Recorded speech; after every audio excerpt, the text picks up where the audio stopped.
edge.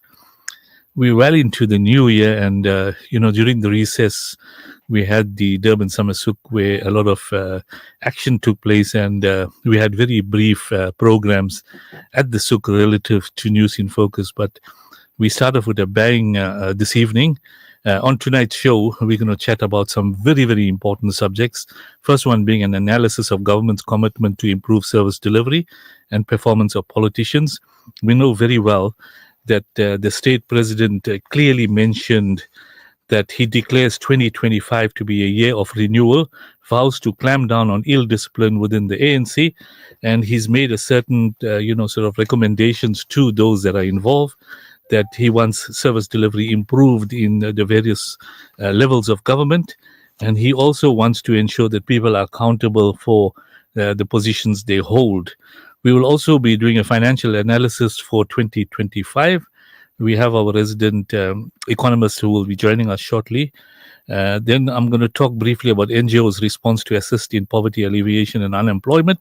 I also have senior members from COSATU, as well as Sanko present, who will be chatting on that subject as well. And then later on in the program, we're going to talk about PCOs, which is a Parliamentary Constituency office. Now, this particular office is normally occupied by members of Parliament that are in Parliament, but they come to their local areas and they have a constituency office that deal with issues relating to service delivery.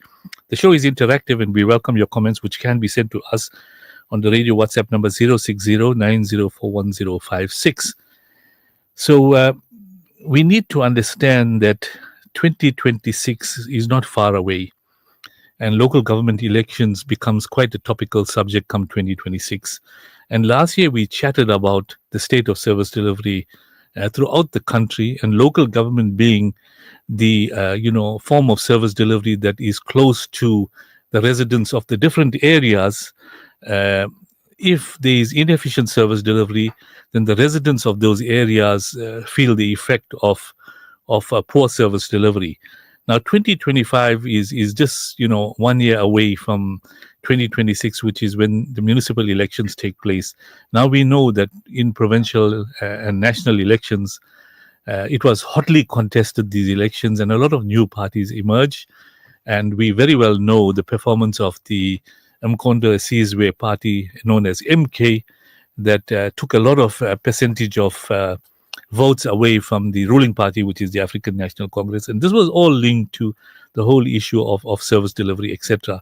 So with me in the studio, I have, and we're fortunate to have Edward Mkhize. He's the Provincial Secretary of KwaZulu-Natal, COSATU, quite a senior member. And we know how powerful unions are in the country.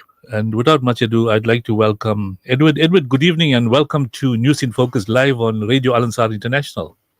Good evening. Good evening to you. Good evening to your listeners of Radio Al-Ansar. Edwin, we're quite delighted to have you in the studio. And, before we went live, we were briefly discussing the role of unions in the working sector, and later on in the program I will ask you to unpack, because a lot of people that are employed by government, it is necessary for them to be affiliated to a union, whether you're working as in local government, provincial government, national government, in education sector. There's different unions in those sectors. So by being affiliated to a union, you have representation at that level between employer and employee. And you as a union come in whenever there are issues for discussion, either on service delivery, either on performance contracts, etc. But we will unpack that a little bit later. I also have live with me in the studio a guest that's been in my program previously, Sizwe Mazwe Kele. Sizwe is the Provincial Secretary of SANCO, which is South African National Civic Association. Sizwe, good evening. Welcome to News in Focus live on Radio Al-Ansar International. Compliments of the season to you, Eunice. Greetings to your listeners, and greetings to my comrade here, Comrade Edwin Mkhize. And also greetings to my other friend and comrade, Abdul. Yes. I will kick off a discussion with Edwin Mkhize. Edwin, I recap, and I'm going to wear my cap when I was in government some years ago. And from 1980, when we got into democracy and we worked closely with the different unions. And during that phase in local government, the two big unions were SAMU, which is an affiliation of COSATU, and the other one was the another union. I can't remember the name now. It was SAMU, and we'll get the name a little bit later. Imatu, yes. See, we're getting a little bit old, Edwin. Now, those two unions used to have different agendas, but my take in the matter was both were linked politically to different parties, and that is a fact. Now, in terms of our listeners' understanding of the role of a union, GPS signal lost. the role of a union in the employer workspace and representing the employee, perhaps you can just give a brief outline of what is the role of unions. And people seems to think that unions are there only to demand higher salaries, but you've got a host of functions. So you being quite long in COSATU, and also a lot of these unions fall under COSATU, maybe you need to just tell us briefly, this is the structure of COSATU and this is the role of unions in the workplace, perhaps just for the understanding of our listeners. No, thank you again, Eunice. And again, let me officially greet my president, Abdul, president on the other sphere. United for Palestine. Yes. And officially greet the provincial secretary, my counterpart in Sanco, your producers. I am greeting them. I think the issue that you are raising, it's quite an important one, I must say, because really I think the perception is there about the trade unions. That perception does exist, but really it's not a correct one. First thing that I want to allude here is that remember that every worker, before becomes a worker, is a member of the community, is a citizen. And with the understanding, as you've already alluded, our background as COSATU, we are not just a union or a federation of unions that was only established in a democratic dispensation. We have been part of the progressive forces in South Africa, even during the olden days, the olden era, when there was a demand that every South African has to have a right to democracy. Every South African must really be part of liberation struggle. So COSATU comes from those times, and COSATU, like this year, we are celebrating our 40th anniversary, having been established throughout, in fact, established through a very, very immense and deep struggle of the 1973 Durban strike workers. You know, those were the most poor and vulnerable. In fact, we always claim that COSATU is born from this province. That's where it was formed. That's where it was established. But what is really our program? There are two distinct, or there are more distinct features, about 4 distinct features that actually describes COSATU and its struggles. COSATU is called, is referred to as a transformative, revolutionary and progressive labor movement. If you really look at those features, they will tell you something, that COSATU has a deep understanding that it cannot be sectoral in terms of its agenda and its programs. When I say it cannot be sectoral, you can't just a pure being progressive. It means that you are not just an economism organization. When you say economism organization, being part of the liberation struggle, that's what we learn, that you can't be an organization that only deals with bread and butter issues at the workplace, but you need to be part and parcel of the bigger agenda of changing the nature and transforming the society as a whole. So that's why when some think that our program is only just to protect workers and we don't care about the economy, we don't care about the political agenda and the political will, that's not a correct definition of COSATU, because we are progressive in nature. We have to be worried about what happens in the society. We have to be worried about people who are unemployed in our communities. Those people, it's people that are unemployed. That's why we'll always make noise demanding for employment of our people. That is why we'll always make noise and demand for decent service delivery.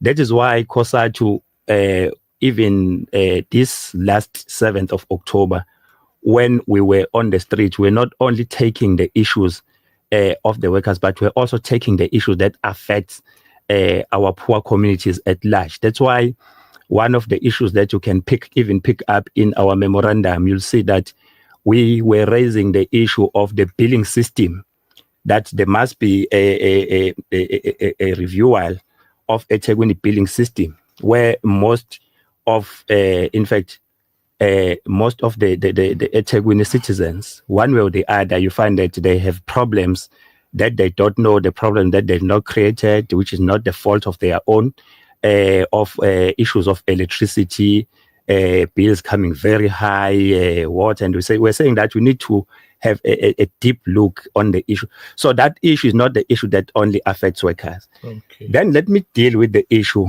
a perception that maybe government workers and municipal workers or workers in general maybe are not committed enough. Myself, I've worked for the municipality from inception, from the democratic dispensation in 1994 till 2014. I was working for the municipality. SAMU is the union where I come from. You were a member of SAMU. Which department in the I municipality? was a member and even a leader of SAMU. I started at a very humble beginning, working at the department that we used to call at the time engineering, that was dealing with the roads and stormwater. That's where the problem is at the moment, yes. Edwin. Yes, then... Perhaps you remember me from that time, Edwin? Yeah, I should. I should. That time, who was your head? Was it Mr. McLeod, or was it No. Edwin, you Edwin remember? Peters? You remember at that time, the municipalities were small entities, Yes. were not amalgamated into Yes. a big one municipality. Yes, you had the eThekwini you had municipality. you had your borough of Pinetown, you had your Yes. Queensberg, you had your So you were part of Shallcross. eThekwini or Pinetown? I was Pinetown. Pinetown. Yes. Well, then there was an amalgamation. Yes, then there was amalgamation. Then, but I ended up working for the management services, in which I was dealing with the question of productivity. Okay. Yes, productivity of water workers. And you were linked to SAMU, which was the union. At that SAMU, I time, was leading in my own right as a shop steward. So right. that's where I came from. So this perception, it varies. Even when you go to the officials, you'll find officials that are highly dedicated.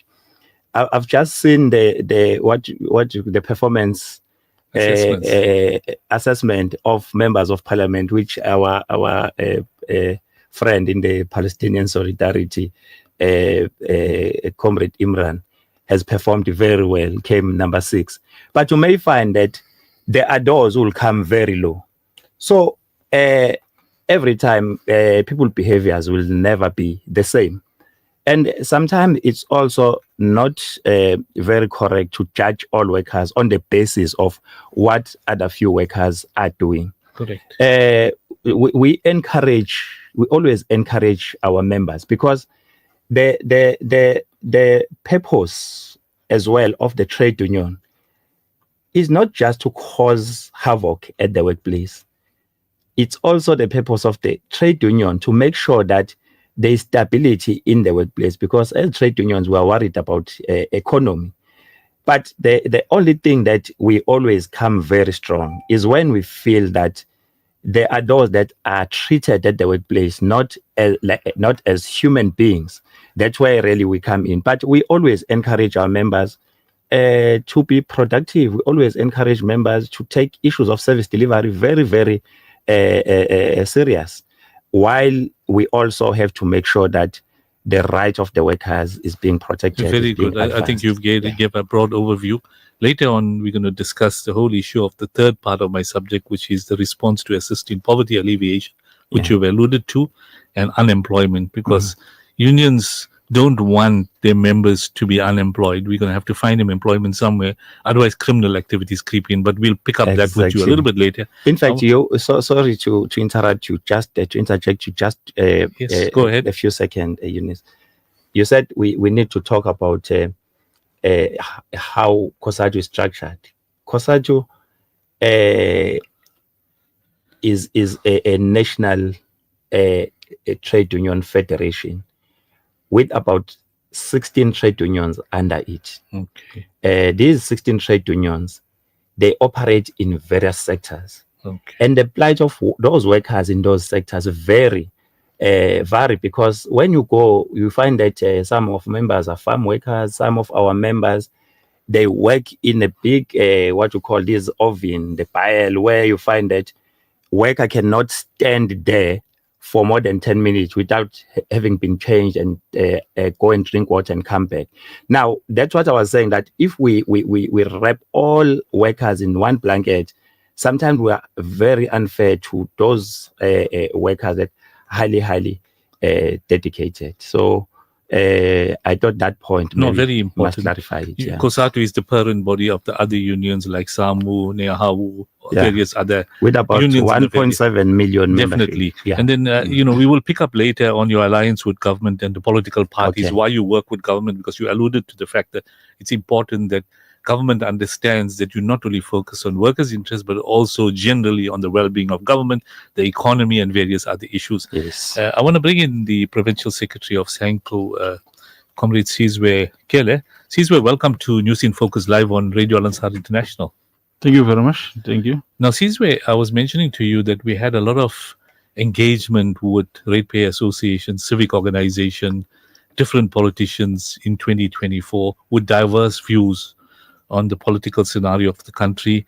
Many of them, indicated that they want an improvement in service delivery. They want an improvement in the performance of politicians, because ultimately in municipalities, you have the councillors that represent the communities. In provincial and national government, you have the members of parliament. They've been elected by the communities to serve the communities.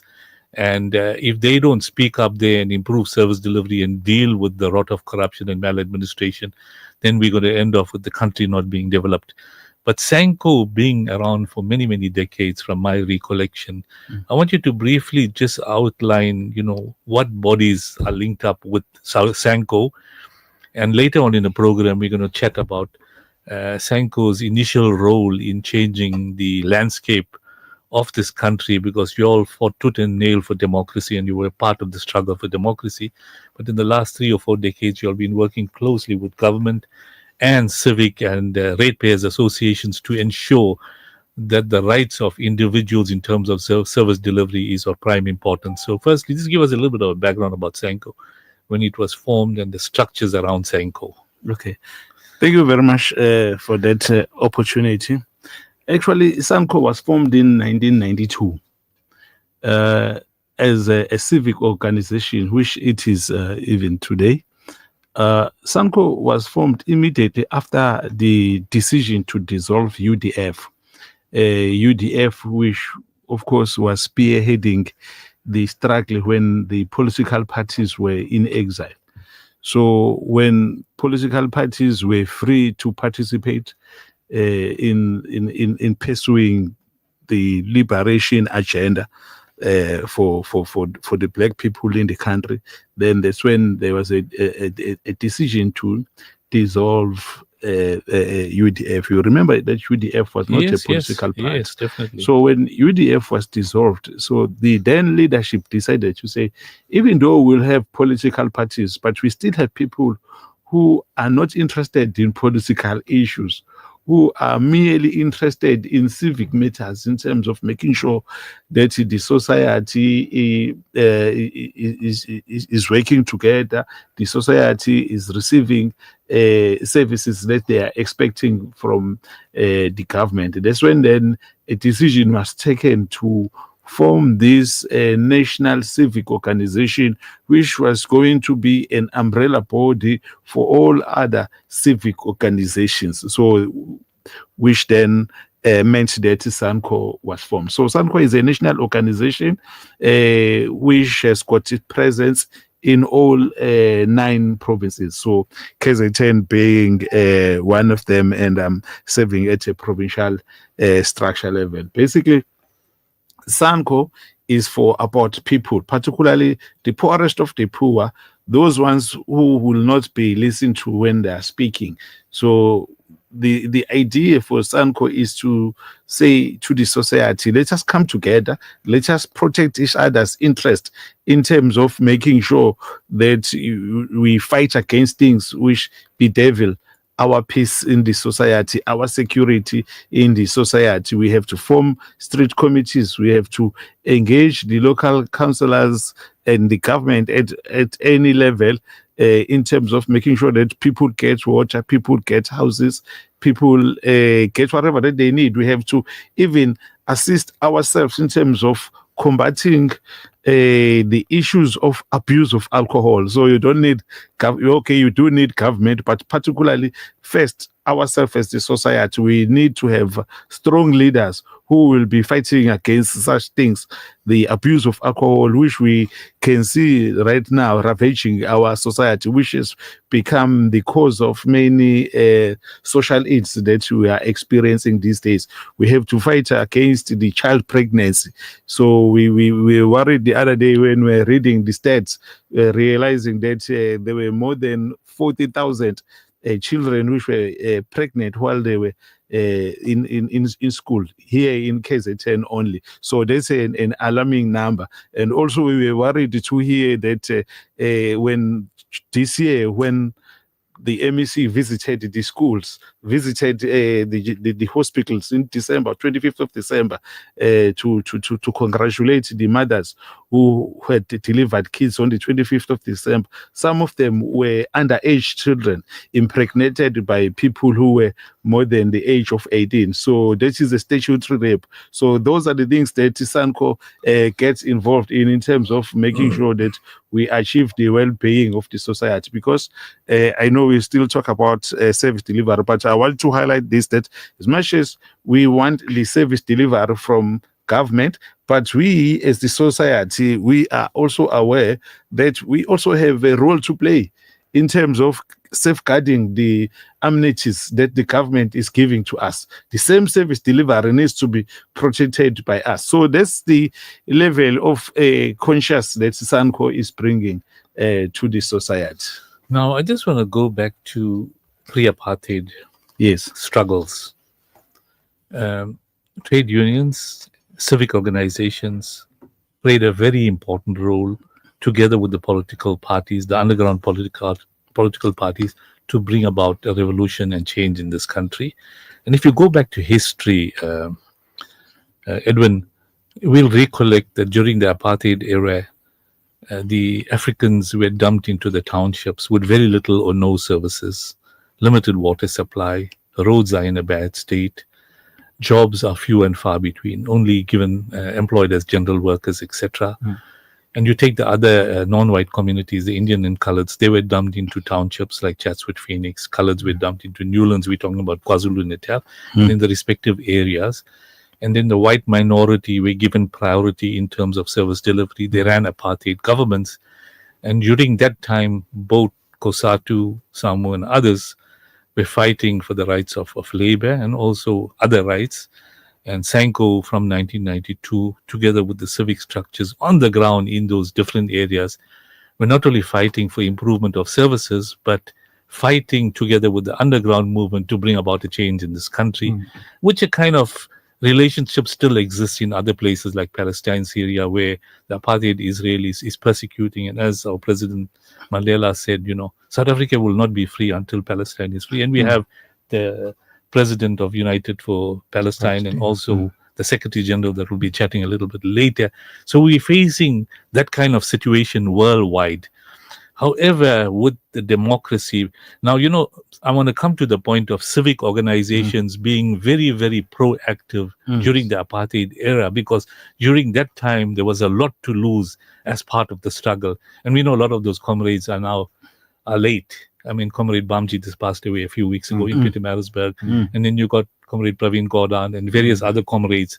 Now, as the senior comrades are leaving us, the new deal leadership is emerging, but we got a different challenge post-democracy, 30 years into democracy, which our president alluded to, that we need to start reflecting on. Now, in terms of SANCO, it is abundantly clear that SANCO was a leading civic organization pre-apartheid and post-apartheid and still existent now. So how do you see where the fundamental changes in the way in which SANCO operates pre-apartheid, post-apartheid? What is the fundamental difference? I think you mentioned that we're in a situation now we got to preserve the assets of the infrastructure of the country, make sure that civil society operates in a responsible manner, and to ensure that they demand services that is due to them. So obviously you want to do a quick comparison. There were very little or no services then for the majority. Now there is freedom, but at the same time, the effects of apartheid hasn't been obliterated altogether because the capitalists are still in place and there is still white supremacy and there's concerns about various changes in government structures. So if you can just briefly, Caesar mention the fundamental change in the role of SANCO pre-apartheid, post-apartheid, and how do you maintain the integrity of SANCO currently? Yes, definitely. There is a big change, in the manner in which we operate, because pre-1994, there was no freedom of speech. Definitely. Yeah. So you'll be trying to protest for water, and you will be responded to with bullets or tear gas and locked up or whatever. Or locked up, Put behind the vans and driven away to CR SWAT in various other places. Yes. Whereas nowadays, we have comrades who are leading, who are mayors here in eThekwini. It's a comrade Cyril Klaba. He's a mayor. We are able to give him a call. Hey, Comrade Mayor, there is no electricity here. We know that there is no load shedding, and we've not had load shedding for the past 300 days plus minus. We did have issues of electricity here in Durban during December. Then Comrade Cyril will be asking, have you locked the fault? Okay, he has a reference number. Then he will be attending to it, and he will be getting someone, relevant coming back to you, responding. So there's a big change. But now, also, there's still a long way to go. I always make an example, from the Bible, to say the people of Israel came from Egypt to Canaan, and they walked for 40 days. And they were walking with God, and they were talking with God, while they were traveling afoot. So imagine us, we are traveling, and there is no God's presence physically with us, and we've been free only for 30 years. I understand people are already complaining, but even today, I always say we are still celebrating that 40-year journey of the people of Israel. So I know what damage they ended up making when they got to Canaan, and which is still an issue even today. But I'm just putting the perspective, the issue of years, but we still have a long way to go in terms of achieving what we wanted to see being achieved. When comrades come in, they will be talking of NDR to say that's what we wanted to achieve. But also, when I talk as a leader of SANCO, there's something I don't want to shy away from. The responsibility that we also have as the society.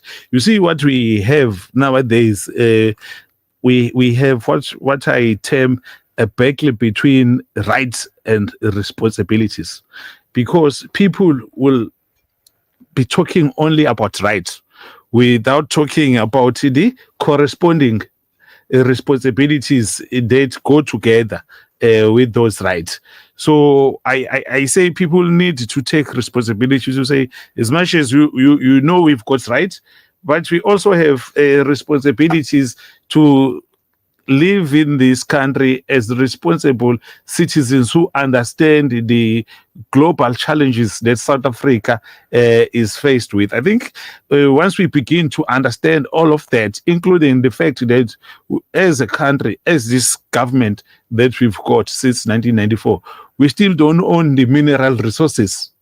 So, which is a big challenge, because when you go out there in other countries, mineral resources are owned by the state. Therefore, that will have a huge positive impact in terms of the service delivered. Because right now, we had like what you call EPWP programs, a whole lot of nice programs which are there to assist the public, but the government seems to be failing to finance some of those programs.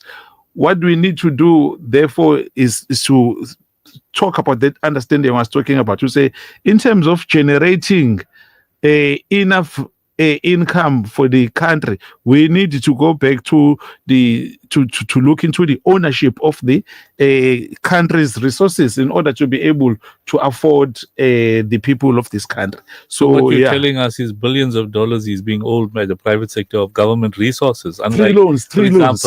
For example, the oil is owned by the UAE or the Arabian Peninsula.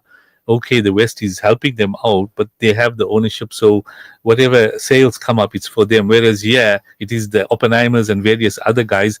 And during the apartheid era, these mines were sold to those private sector individuals. So there's still a form of white capital domination in this country, which SANCO is grappling with. Yes. I want to bring you in, and it's a very important point you mentioned. We'll pick that up a little bit later, Sizwe, because I think people are forgetting and losing sight of the resources of this country and who's it owned by. And that's, as you said, it's trillions of dollars.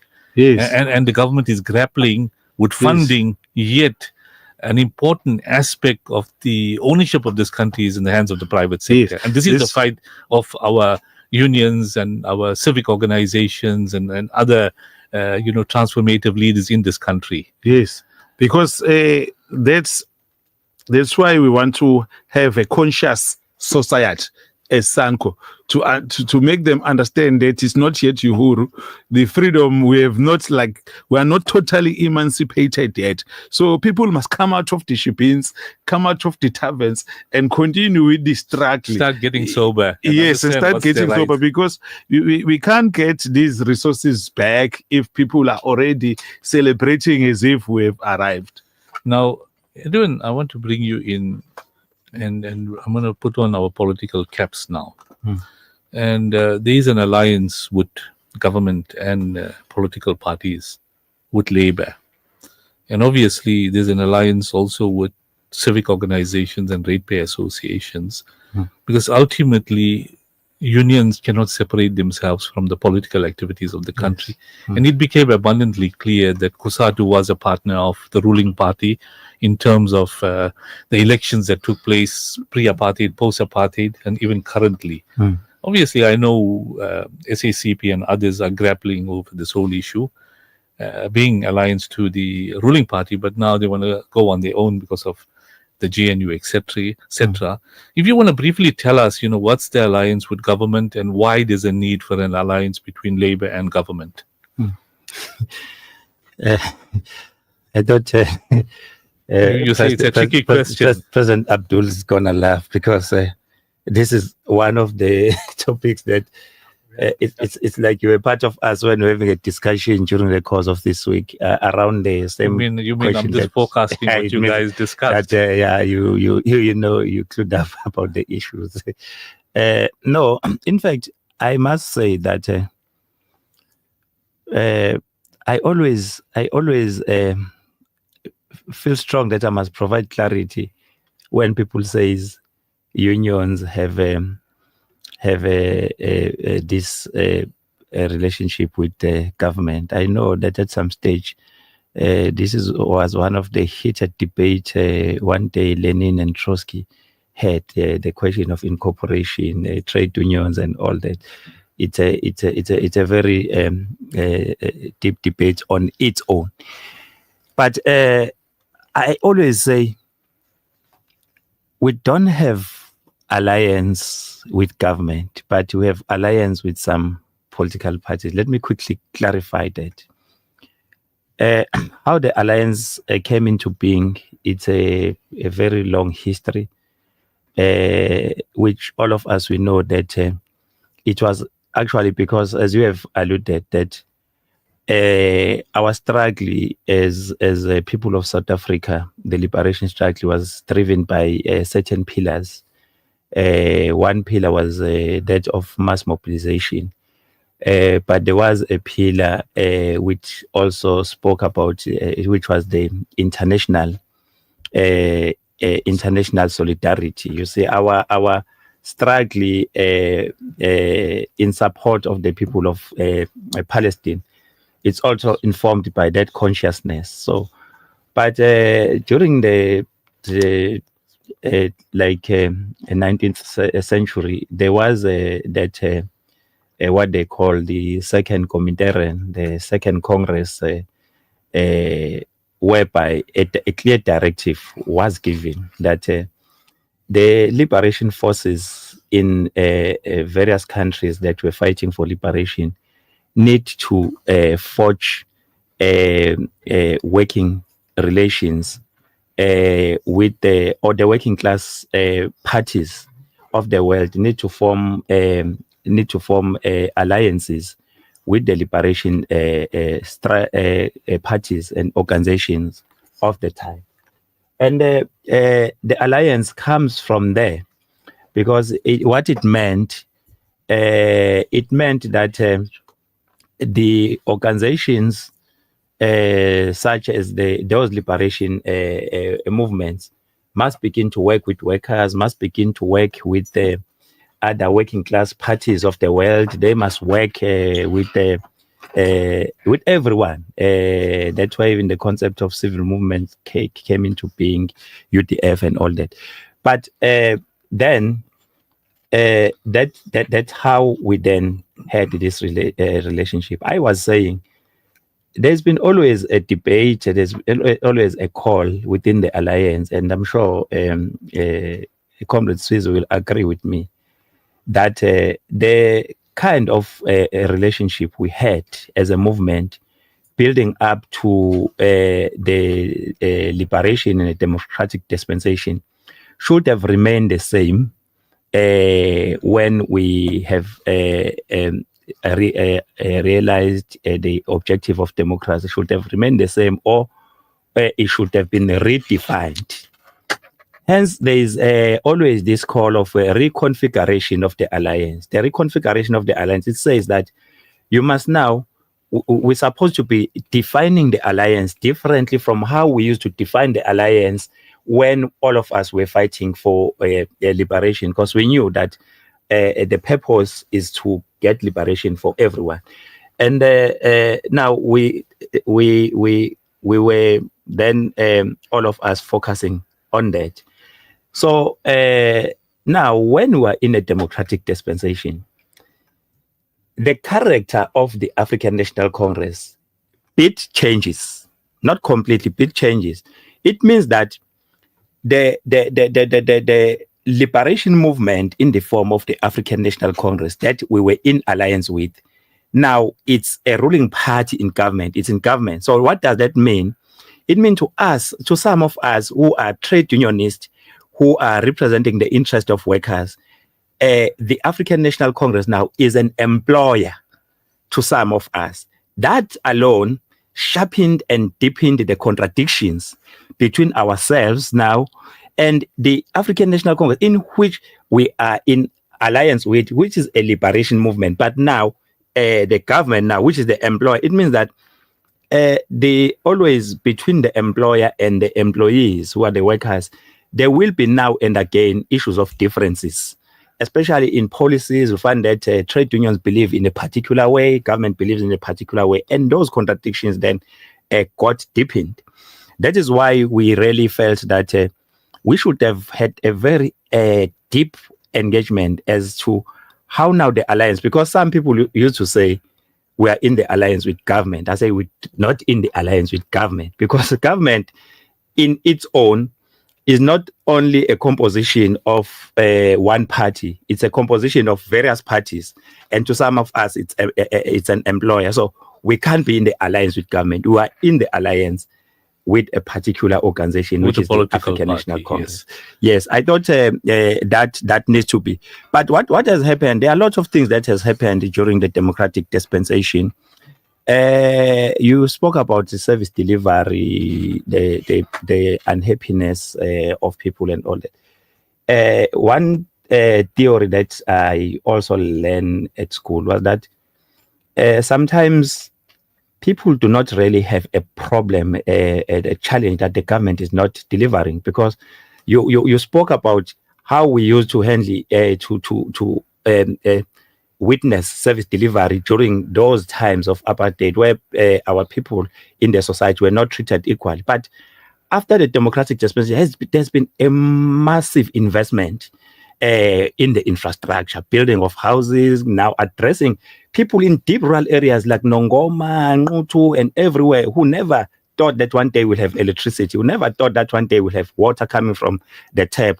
The refuse collection that you are saying that it was not there. So there has been massive investment in the infrastructure. The only thing maybe that also lacked is the information and sharing the knowledge with some of our people, because expectation was very high and expectation remains high. But if you give people information, this is how much we can go in terms of the resources that we have. Some people are willing to understand. If we want a stadium and we want a hall at the same time, you can get a hall, you can't get a stadium because of 1, 2, 3. Some people understand. So public participation becomes very crucial. Those are some of the unfortunate challenges we had to face. The issues of corruption, the issues sometimes of lack of commitment to some of the officials, which were saying that consciousness and commitment is something that should have been addressed and people thought about it. But some of the worst things that I could say happened, which Sizwe said, it detracted the purpose and the agenda of our struggle, was the issue of during the democratic dispensation. There's been a serious issue of disunity among the people as a whole, our society, our community, the issues of divisions, the issues of disunity. It's actually detracted the whole purpose of completing the strike, because the strike should have been completed, that the issue of the race is adequately addressed. We no longer see each other as this and that. The issue of the class stratification, whereby you find that a 2-year toddler will go to bed without food, those issues should have been addressed adequately. And issues of gender disparity, those issues should have been addressed. That strike should have been completed. But because of this disunity, that's what is actually disturbed and distracted from completing the strike. I think that's a huge challenge that now the society is now facing. We were, maybe my last point, we're just sharing with Abdul in greeting the General Secretary, Comrade Imran, and welcoming. I know it's not my responsibility, but I'm just greeting my leader as well. Okay. When we're talking about the solidarity with the people of Palestine, it's a very important strike, because South Africans would have not realized the objectives of achieving democracy if we did not have a support of other international communities. because we had that support of other international communities, we're able to realize this. But when you come to South Africa today, because of this stratification of our society, then you have people who do not, who still not understanding how much important to commit ourselves and dedicate ourselves to the solidarity struggle with the people of Palestine, because some of them are distracted by these issues of poverty, these issues of gender disparity and all that, and they look at that struggle as a distant struggle. So if we address these things, we are able really to take our society forward. Thank you very much. Thank you. I think you brought about some very important considerations, pre-apartheid, post-apartheid, the gap, how long it's taken to close the gap, various other service deliverables. It's not possible to deal with backlogs so quickly because the gap was too big. And 30 years into democracy, people fail to realize to close the gap, it's not easy, because for decades, the apartheid era, like now what's happening in Palestine, people are ruined to the grounds, etc. So we'll unpack that after the news break. We'll take a break for the news, and we'll unpack that after the news break.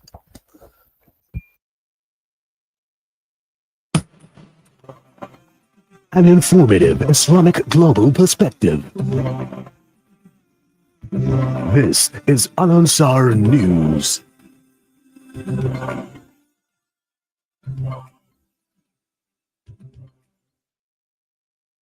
Department happy with smooth first day at school. Mary Kimonina, the first day of the new school year is over, and officials in KwaZulu-Natal say so far it has been a smooth start. The KwaZulu-Natal Education Department says no major issues were brought to its attention, but that it should get a fuller picture tonight. Spokesperson Muzima Hlambi says they expect to be briefed by district officers. However, local media says many parents were anxious and excited for their young ones as they took a big step into their future. More news: a security guard has been injured during a cash-in-transit heist or robbery on the M19 near Reservoir Hills in Durban. According to Advanced Life Support Paramedic spokesperson Gareth Jemison, he says the guard suffered open wounds to his arm and was transported to a nearby hospital for further care. More news: two suspects accused for the murder of Keenan Forbes and his friend Tebelo Motwane have been denied bail. This was heard at the Durban Magistrate Courts today.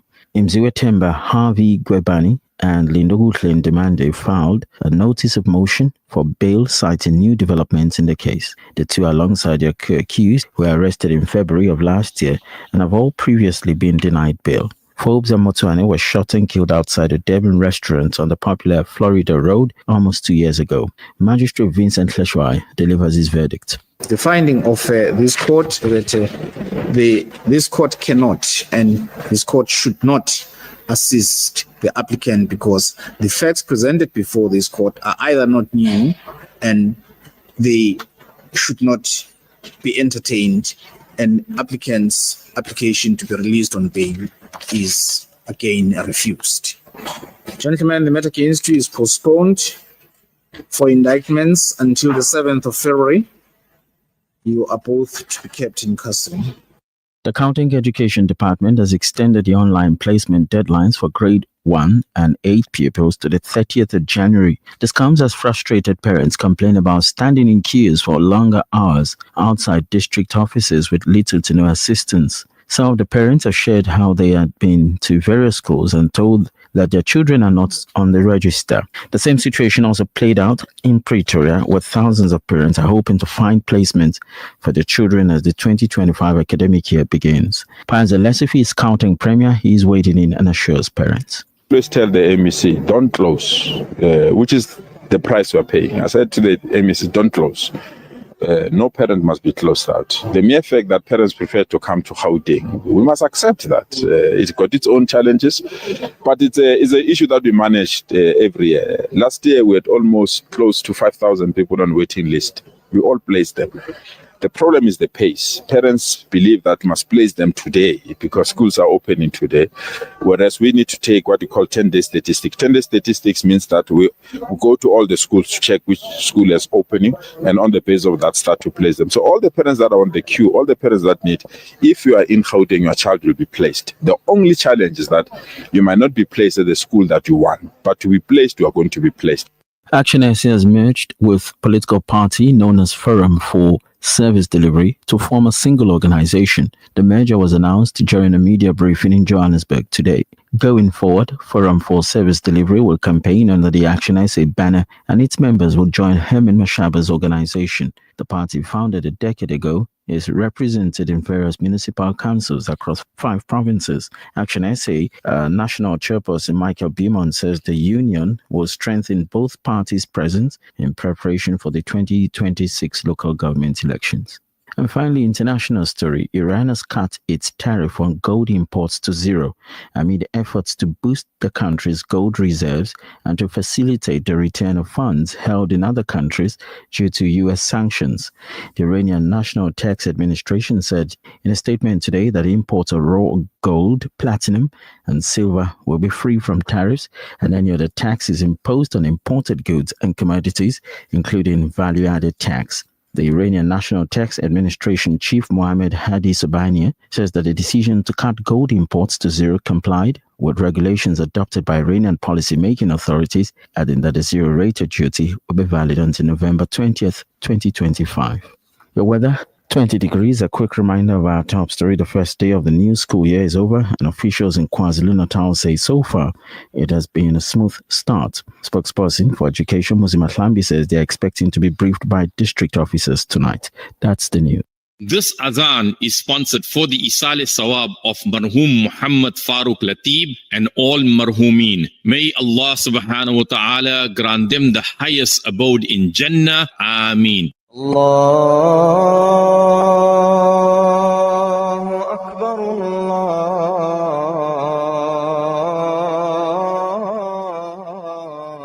Allahu Akbar, Allahu Akbar,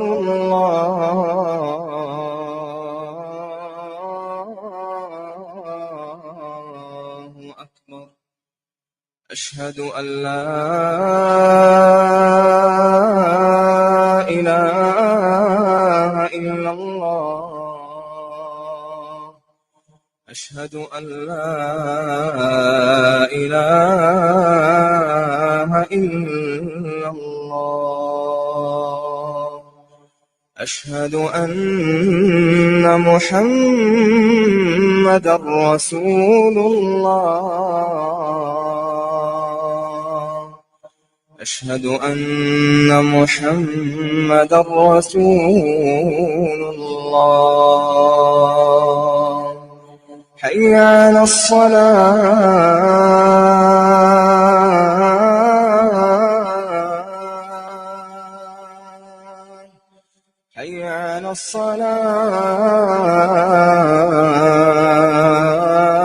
الصلاة حي على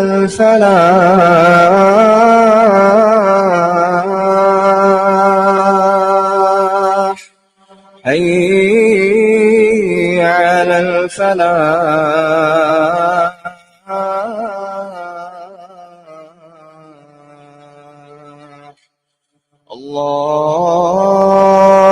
الله أكبر الله أكبر لا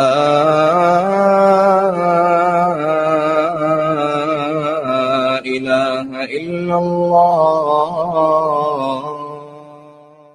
اللهم رب هذه الدعوة التامة والصلاة القائمة آت محمدا الوسيلة والفضيلة والدرجة الرفيعة وابعثه مقاما محمودا الذي وعدته وارزقنا شفاعته يوم القيامة إنك لا تخلف الميعاد. This dua brought to you by Simplex Radio South Africa's leading retailer of appliances, car sound and home theatre systems. بسم الله الرحمن الرحيم قل هو الله أحد الله الصمد لم يلد ولم يولد ولم يكن له كفوا أحد. Having a clean, comfortable home is every homeowner's pride. That's why Khan's Chemicals have developed and manufactured prime yet affordable quality household brands Starlight, Miracle Mum, Exterminate and Angie to care for your home and family. With a wide range of fabric softeners, dishwashing liquids, bleachers and all-purpose cleaners, pine gels, bubble baths and much more, Khan's Chemicals ensures your home remains our number one priority. For sales and other inquiries, call 011 933 4021. Khan's Chemicals, cleaning your home the way you want. Listen to News in Focus on Radio Al-Ansar, Durban 90.4 and Petermaritzburg 105.6 FM every Wednesday from 8 p.m. with Yunus Sakur. That's 8 p.m. every Wednesday, Radio Al-Ansar, keeping you informed. Ya Allah, Ya Allah, Ya Allah, Ya Allah. جو خطرے میں یا رب فلسطین ہے دیکھ کر دل بہت میرا غمگین ہے اب جو خطرے میں یا رب فلسطین ہے دیکھ کر دل بہت میرا غمگین ہے ہر گھڑی ظلم کی آندھیاں ہے وہاں ہوتی ہر سمت خون ریزیاں ہے وہاں جرم ہر دم وہاں ہوتا سنگین ہے جرم ہر دم وہاں ہوتا سنگین ہے اب جو خطرے میں یا رب فلسطین ہے مولا مولا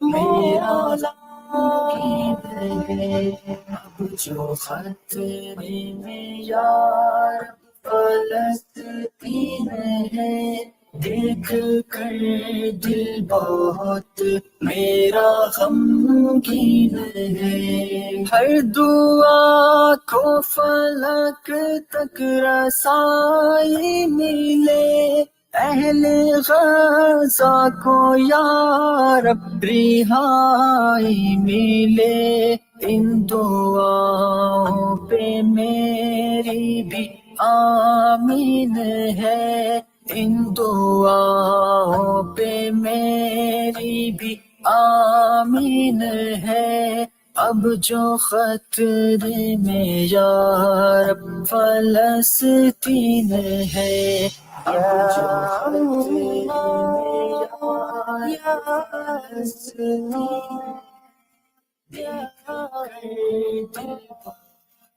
میرا غمگین ہے اب جو خطرے میں یا رب فلسطین ہے دیکھ کر دل بہت میرا غمگین ہے میرا قبلہ میری آن اور شان بھی میرے مذہب کی یہ اعلیٰ پہچان بھی میرا Assalamu alaikum wa rahmatullahi wa barakatuh. Welcome back to News in Focus live on Radio Al Ansar International, broadcasting on the frequency Durban 90.4 FM, Petermaritzburg 105.6 FM, and audio streaming on www.alansar.org.za. Before the news break, we had quite a progressive chat with two of our leaders that are present here this evening. Provincial Secretary of KwaZulu-Natal, COSATU, Edwin Mkhize, Edwin gave us a background about how unions operate, the kind of relationship with political parties and government and alliances, and why alliances now are somewhat different from in the past. And we also chatted with Sizwe Mazwe Ekele. He's the provincial secretary of Sanko, and he explained to us when Sanko was formed in 1992.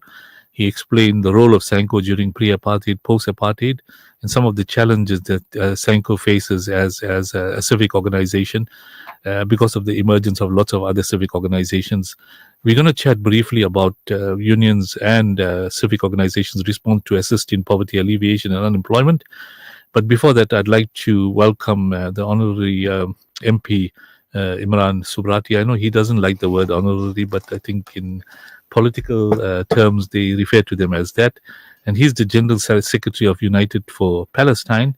And Imran is joining us today because he's have opened up a parliamentary constituency office in Durban to be active in this area to ensure that the needs of people are being dealt with. Imran, assalamu alaikum wa rahmatullahi wa barakatuh, and welcome once again to News in Focus live on Radio Al Ansar International.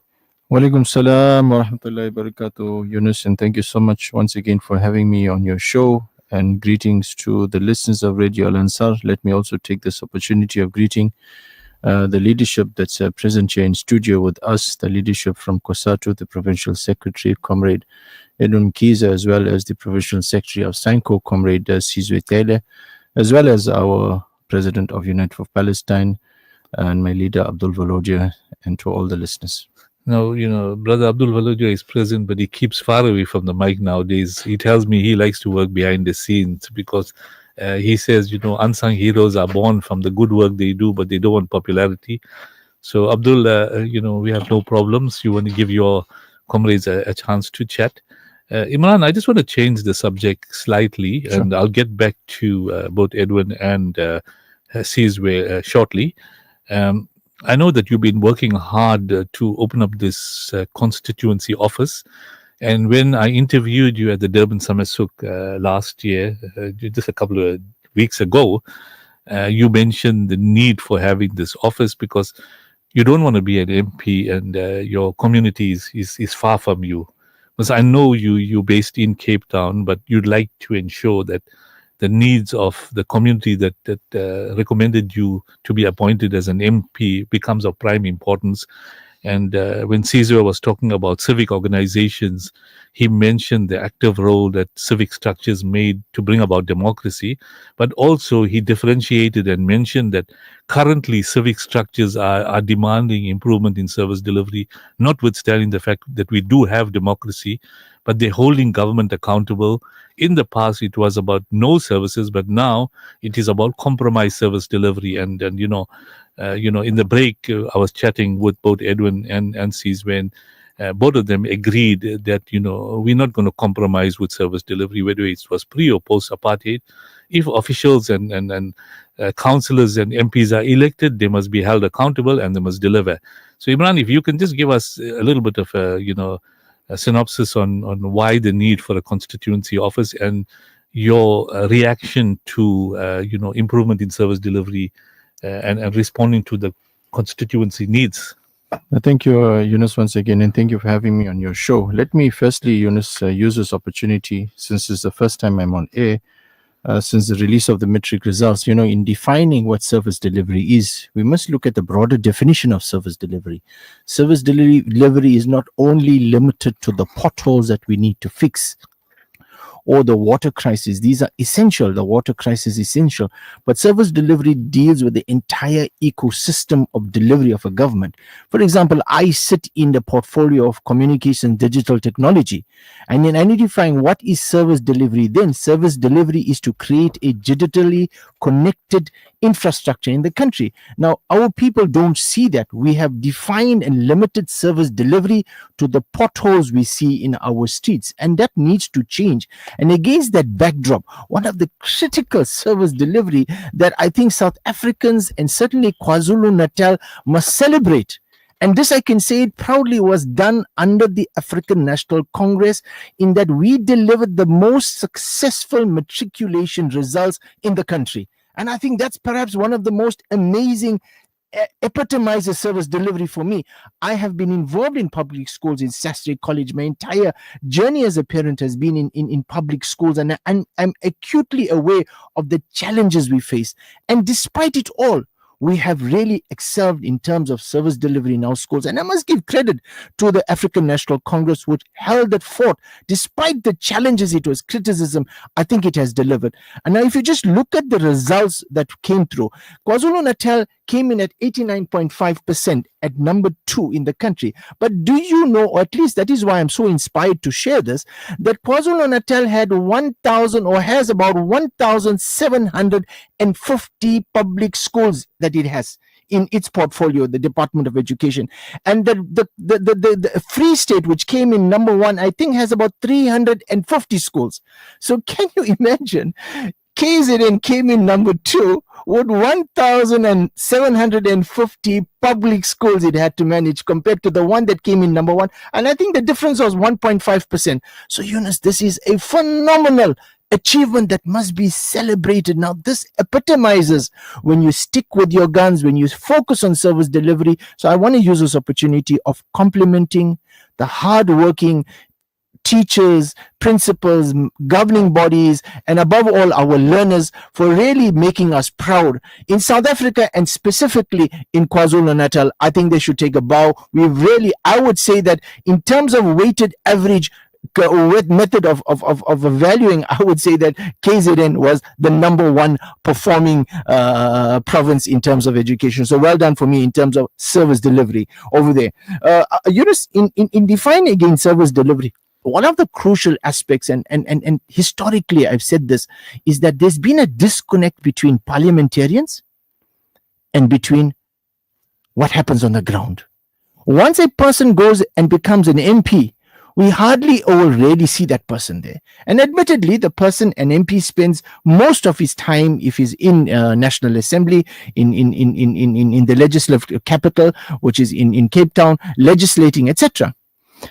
There is in a provision made for MPs to establish what we call a PCO, or a Parliamentary Constituency Office. And this fulfills one very, very important constitutional obligation, and that is for the people to be connected to the Parliament, to understand what's happening. Now, people will not be able to know what is happening if they're not into contact with the parliamentarians. That is why, Yunus, I appreciate your show on a Wednesday that allows me as an MP sitting in Cape Town from time to time to connect with your people. And I would like to think that the audience is appreciating the kind of feedback which otherwise we did not have. Now, in addition to that virtual connection that we were providing, alhamdulillah, I'm one of those MPs. And again, I would like to say this, I represent the renewed ANC, the ANC that is there to renew itself, the ANC that is there, that is servant-centric, the ANC that believes that we need to keep our eye on the ball, and the ball is the serving of the people of this country. And hence, like other colleagues of mine,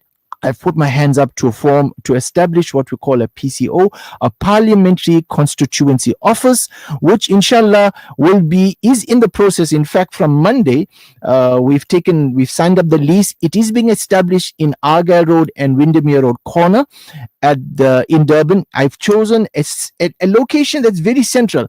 And I said that the PCO must not be sitting in any particular race group significantly that becomes inaccessible to other. It must not be in a predominantly, for example, African suburb or predominantly Indian suburb. It must be in a suburb that's universally accessible to all people. It must be easily accessible. It must be appealing. It must be a place when people come, they feel safe and their problems are resolved. And alhamdulillah, I've put my hand up, and we are currently busy putting in the infrastructure, in other words, the necessary equipment. We're just completing the hiring of staff, etc. At the moment, with the view of having an opening. I return to Parliament not the following week, not next week, the following week, I return to Parliament. So my intention is to really have the PCO set up. So what will the PCO do?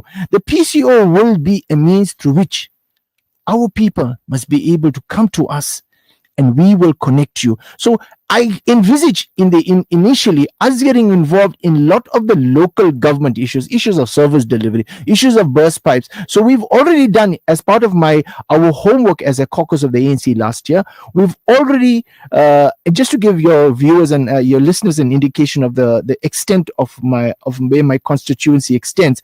It will extend, there are 2 zones. Today I had a meeting with the zonal secretaries.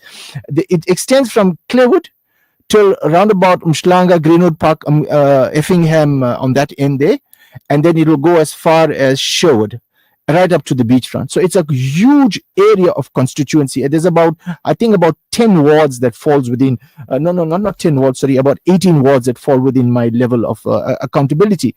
Now, many of the issues our people are having at the moment initially are service delivery related issues and we've done a detailed interrogation of the challenges our people are facing as part of understanding as an MP what are the challenges, and the challenges are well known: issues of crime, issues of poor infrastructure, issue of poor water service delivery, the issue of migration of vagrants into areas, there's issues developing, for example, neglected buildings. So there are various issues that we have documented already. For all, we've got an entire dossier. So one of my KPAs will be to understand what are those, and then do what we will do in a hospital emergencies to triage them. What are the most urgent and compelling issues? And then together with local municipality and structures, my intention is to work to deal with those issues. Having said that, there are other issues that are arising. I see people calling me. For example, I've had already instances of people phoning me and telling me, Imran, I have got an ID number and someone else has an ID number that is the same. Now, these are issues, for example, the MP will get involved liaising with Home Affairs Department to get involved in resolving that. Another challenge we're having, and we're finding this overbilling with municipality. People are finding that the matter is not getting resolved. So I envisage the office of the PCO being involved at least as a conduit, initially creating an interface and a conversation between ourselves and the municipality and revenue, and saying, guys, how can we resolve this? There's no a person who's sitting would say 30,000 and overbill. They are unable to pay their account. What happens? They start to now incur interest. Then they don't settle it, and you get disconnection. So these are the issues I'm seeing that's going to happen. People have huge debts that are unsettled. How and what arrangements do they make? There is a concept called, I think, indigent debt, where a person, the combined income is not more than the combined pension, and they own a property. There is an opportunity for them for that debt to be placed aside, for meters to be put in again, so that there's no cut. So these are the issues, inshallah, that the PCO will try to intervene to assist our people. Excellent, Imran. What I'm going to suggest, and we'll pick up that later, Sure. because I want to bring in our economist who's been absent from my show for quite a while shortly, and then bring back both Sizwe and Edwin. The program runs for 2 hours, and we're already 1.5 hours into But we the normally program. go for 3 hours. So we're going to see how it goes. But we got a huge listenership, and people are very interested because these are topical stuff, what we're talking. It's real stuff. It's not imaginary stuff. Yeah. Because we've got experienced people. All my guests here are experienced. And Imran is catching on very fast in this whole game. And he knows exactly how the game is played. So Imran, what I'm going to do is I just want you to think about the role of councillors and how they should be active rather than being dormant. Many of them are dormant. They go in, they get elected, and they forget about their constituency, what a lot of the issues you're raising, and how you're going to close that gap. And both, Edwin and Sizwe, we need to look at that, because when we're discussing, at the break, why service delivery is dropping is obviously the linkage between councillors and heads of departments and officials and the excos and mayoral committees is where in the past those organizations and entities used to be very, very proactive. But now there's a bit of a change. But I want to bring in our economist Hassan Mutala. He had a nice break. Hassan, assalamu alaikum wa rahmatullahi wa barakatuh, and welcome to News in Focus live on Radio Al Ansar International. Wa alaikum salam wa rahmatullahi wa barakatuh. Good to be here, Yunus. Hassan, our President Ramaphosa mentioned that money management is critical if dysfunctional local government is to be fixed. Because he's saying that he's promised that the ANC will prioritize fixing local government this year, and confirmation from Govt Minister that its funding model will change it suggests that the momentum may be building for improvement in councils.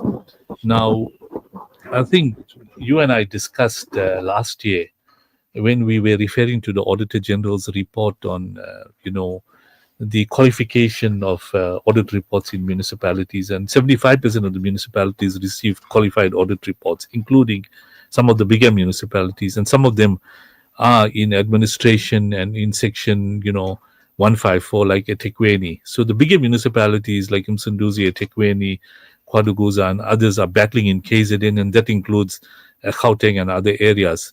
So the subject that we wanted to touch about is chat about this evening is a financial analysis for 2025. Now, in the light of what the president is saying, in the light of the audit reports that were released last year, in the light of elections coming up in 2026, how you as an economist and a chartered accountant see the financial situation for 2025? I know the markets reacted positively. Now there's been a lull. There's been a drop in the JSE index. There's been a drop in the RAND value. So there's a kind of a wavy curve that we hit in the last couple of weeks. Hassan, you want to comment? Sure. So, I mean, look, 2024, when we started off the year, it was there was a lot of concerns. We had remember 2023 was one of the worst years ever in terms of load shedding that we had. It was a disastrous year in 2023 in terms of the impact on small and medium enterprises. There was various challenges. Service delivery was a major issue. Obviously, this is now when we started 2024, and the fact that 2024 was the national elections, there was a lot of anxiety, apprehension, concerns, potentially what could happen out of the elections and where would the country head to. Move on to the second half of 2024, and then we saw a lot more optimism coming into the country, not only from the local people, the local investors, but even international investors started to see a lot more optimism in the country. And there were a few reasons behind that. The fact that you had a government of national unity, I don't think is the reason that you had a lot of that optimism. It was more around positive actions and events that have sort of evolved over a period of time. Firstly, load shedding seems to be a thing of the past. When last did we have load shedding? Yes, we do. We still do have breakdowns in terms of electricity. We do have issues around that in KZN, in Johannesburg, those places. There are issues around, but that systematic load shedding that we had in 2023, in particular, we haven't had that for a long time. And the reason behind that was you had, firstly, a slow improvement coming through in terms of Eskom's workflow and the like, and the way they've handled some of the issues, but also the fact that a lot of corporate and private households have put in increased alternative energy. So you've seen a huge amount of alternative energy infrastructure being put in place during the course over the last 18 months. And the benefit of that has started to come through. And you've seen, remember, we went through a heavy winter. We're going through a hot summer currently. We haven't had load shedding or no indications that potentially there's going to be a load shedding. Yes, we had. Remember just 2 weeks ago when Durban was sweltering in one of the hottest periods I think I can ever remember. We had some breakdowns in terms of substations blowing out because of the heat and the like, which, that can happen in those type of temperatures. But no systemic load shedding. And that's very important because that allows small and medium enterprises in particular to function properly, to create jobs, and to contribute towards the economy. Secondly, we've slowly started to see an improvement, very small, but slowly some improvement in terms of the infrastructure around transport. The biggest issue that is hindering this country in terms of our exports is our railways. They're the biggest challenges. Our mining companies can export a huge amount of, whether it's iron ore, coal, gold, platinum, and the like, but there's a big hindrance with the rail infrastructure. And I think slowly, rail and the ports. Remember in Durban, November and December 2023, you had massive holdups in terms of the ports. Last year, there was an improvement started to come through. So you are slowly starting to see improvements coming through slowly, but there are improvements coming through in terms of some of the transport related infrastructure. The third issue is around crime. The crime remains and is still a big challenge, but we're living in KZN. KZN has been a massive issue in terms of crime over the last 10 years or so. But in the last year, the KwaZulu-Natal Police Commissioner and the police force in KZN, you start to see a meaningful impact coming through in terms of addressing the issues around crime. You've seen issues around addressing cash in transit hikes. How many cash in transit heists we've had in this peak November-December period relative to prior years? I haven't got the numbers, but just of what was being reported in the media, there seems to be a slight improvement coming through year on year. And the fact that you've seen that in KZN in particular, they are addressing crime head on and prepared to fight fire with fire. And you have to do that. At the end of the day, we are fighting corruption, we are fighting mafias, we are fighting the like, and to address those type of elements, you have to do it with fire. And the police commissioner in KZN seems to be doing that, and he's taking it head on. And we've got a new police minister as well. And again, he's taking the path of trying to do that. So I think that there's a couple of positive elements that has come through in the second half of 2024, which is giving us optimism for 2025. So expectations was last year we had about 0.7% GDP growth.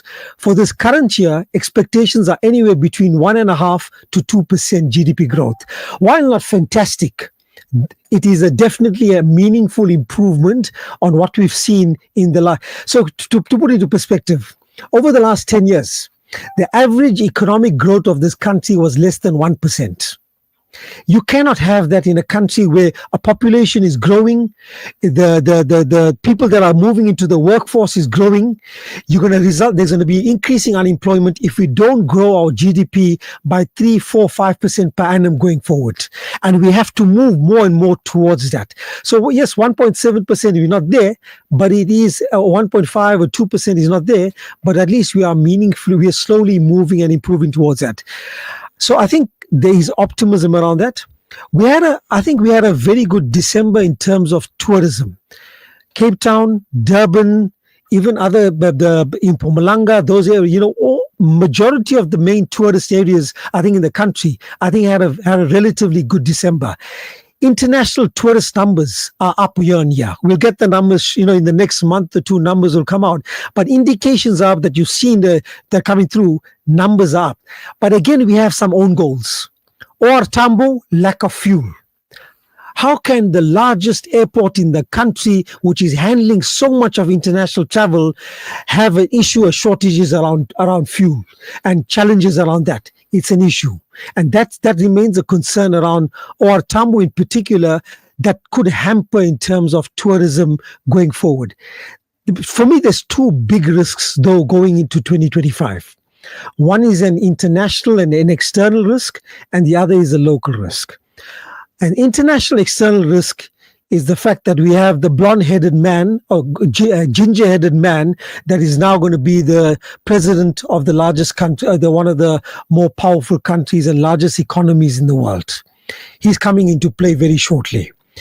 And if you look at what his rhetoric was and what he talked about in his campaigns and the like, there's a focus around protectionism of jobs and the like in his country and implementing tariffs across the world, talking about implementing tariffs against China, Europe, and potentially African countries, including South Africa being the largest economy in Africa. That is a potential risk in terms of global trade, which obviously we being part of it. And remember, our big trading partners are China, US, Europe, and also increasingly many of the other big countries, being the likes of India and Russia and the like. But they will that will impact us. So if there's going to be increased trade wars and increasing tariffs being implemented by the US across the globe, that is a potential risk to us and a potential risk to our exports to the country. The second risk that I'm concerned about is the risk around Johannesburg and Gauteng. Remember, Johannesburg and Gauteng is still the economic power of this country. And the big risk that we face is that that metro is really probably one of the worst run metros currently in the country. And it has to address these issues. The problem is financial stability of the metro is under pressure. And it's a potentially big issue that we face going. If you look at the other metros, there's been some improvements. You've seen the Auditor General reports that has come through. There's been slowly some improvements. Year on year, we've seen more clean audits and better. But Joburg, being the financial powerhouse of the country and the financial powers, in fact, of Africa, is a big challenge. I mean, people have. There was, I think, was it Adam Habib? Professor Adam Habib put a post last week. He stated he visited the country on holiday. He came. He said he was so pleasantly surprised driving through Durban. He said Durban, he compared it year to year. It was such a pleasure driving through Durban. It was clean, it was efficient, there was police presence, and it was such a pleasure to walk around and go through the beaches. And he says he drove through Joburg. It was a complete opposite to what he saw in Durban. The fact of the matter is Joburg is an issue, and it has to be addressed. And I think the leadership or the ANC national leadership is very, very aware of that. And I think they want to try and they are trying to address that issue. And there's going to be challenges and issues around that, I think, in the coming months. And we must be prepared for that. But Joburg has to address some of those issues, particularly its financial stability. If you look at what their revenue collection, they're sitting at 86%. 86% revenue collection. You need to get closer to 95, 97% to ensure that your balance sheet is strengthens and that you are able to do some service delivery. And that's the big issue. So we're seeing improvements in, I think, other municipalities across the country. There's a lot of challenges still taking place, but the fact is the economic powerhouse of this country remains the biggest concern and the biggest risk to the country. And that could potentially impact in terms of economic growth for the year ahead. Thanks, Hassan. Some very important and pertinent comments you've made, which if we have time, we'll pick up later. I want to bring in Edwin. Edwin had enough rest. So I thought while you're listening to Brother Imran talking, our economist talking, Sizwe talking, I want to bring you back to the third item I had for discussion this evening is, the response to assist in poverty alleviation and unemployment. When I was with the municipality, this was the favorite topic of SAMU, is to say that the unemployment rate is too high. It's sitting at about 34%. We need people to be employed, not necessarily only our members, but we want employment for our people so that they don't start resorting to criminal activity. And they used to demand the municipality as a big employer of, employees to please fill vacancies with unemployed people. Also now that, Imran spoke about the success rate of matriculants, a lot of them want to start working and study part-time. So they want basic level jobs as well. And they're looking at government in providing services, more and internship programs, etc. So I just want your comments on COSATU's view on how to deal with poverty alleviation in this country, because we're far from resolving the issue of poverty alleviation. In the townships, in the informal settlements, poverty is rife, unemployment is rife. So perhaps in about 5 to 6 minutes, you just want to give us an indication how COSATU is looking at dealing with poverty alleviation and unemployment. No, thank you for that. Again, Honorable Imran, that they said honorable is not your favorite, but firstly, let me allude in what he has raised, the issue of the constituency office. I was listening carefully, and it's very important that you picked pertinent issues that are affecting the communities and able to link those issues with the work of Parliament as a sphere. Because sometimes there's a disjuncture. Parliamentarians feel that they only operated that space of policy and they are divorced from the real issues, addressing practical issues affecting our people. I was happy because some of the challenges we faced that also brought to the demise of our liberation movement was the issue that some people didn't make really a distinction between the issues of government at a national level and the issues of service delivery, which is supposed to be done by municipalities.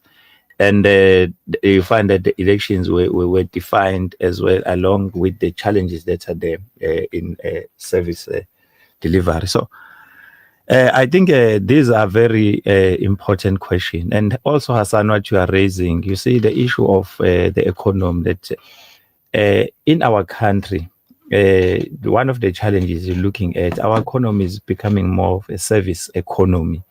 Is no longer like sectors like manufacturing are declining, and that's where you used to get what you call the labor intensive kind of an approach, massive employment of our people.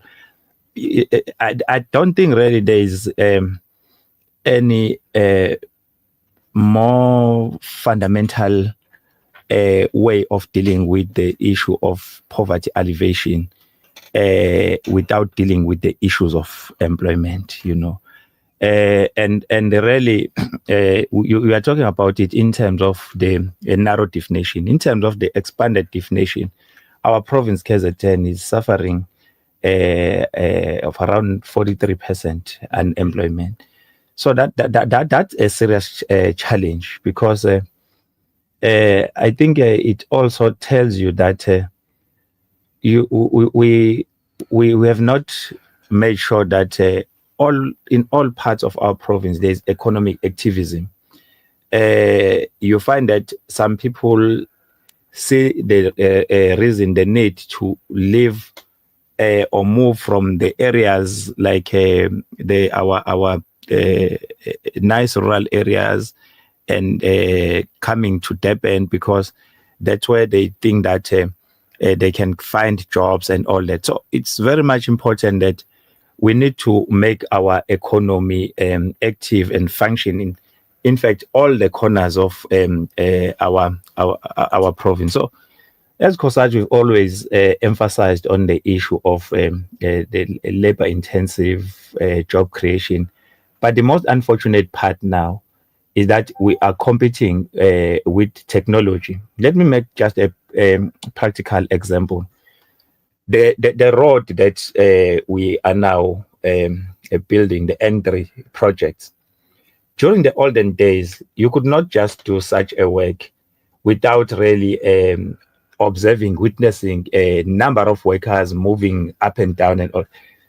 I'm sure Comrade Imran is one of the things that in his constituency, sometimes he observes that you've got these big machines, they can do a lot of work without really having a visible number of workers. So we really believe that there is a lot that can be done. This one is subject for debates. I used to say jobs are there, employment is there. The only question is the issue of the resource allocation, because you can't say there is no employment when there are potholes. You can't say there's no employment when our cities, our townships are dirty, need cleaning. You can't say there's no employment when we need enough water harvesting. People will still talk of shortage of water. So all those things, they tell you that employment is there, but the issue of resource allocation, resource distribution, then it becomes a huge challenge as to how we strike a balance in terms of resource allocation. You spoke about the issue of number of vacancies in some of the government structures that have not been filled, funded vacancies. If you look at our memorandum, we have submitted that we have funded vacancies, but the government alone cannot adequately address the issue of unemployment. You need private sector, you need government to be able to work together with private sector so that we can actually address issues of unemployment. So we said sometimes we need to fix some of the critical SOEs that you use to employ people in massive numbers. We need to fix the challenge of the money that goes into waste through corruption and rechannel that money to create enough jobs that we need in our country. We need to build infrastructure and make sure that infrastructure is being maintained. Because we build infrastructure, we maintain infrastructure, you're able to have number of people working. But as well, I think when Imran was talking about the question of service delivery, it's a big issue. Same with the issue of employment.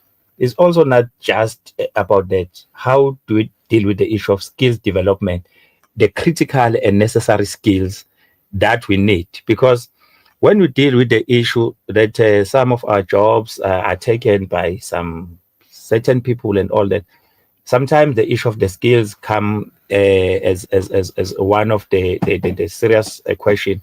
The skills that you are developing, whether are the skills that the job market actually needs.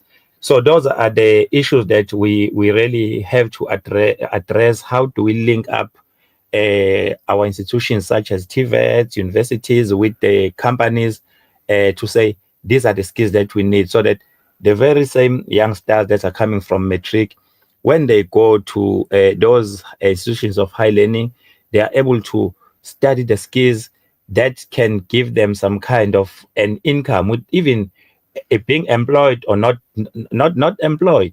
How do we produce artisans because you have people that you need to fix electricity, you need people that can build our houses, can build the roads, you need people that can sort out the issue of water, the plumbers and all that.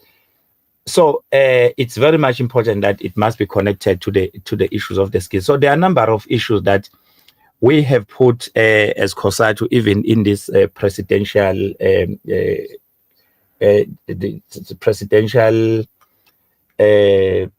employment, the one that is actually dealing with issues of job creation. Stimulus plan. Yes, the stimulus plan.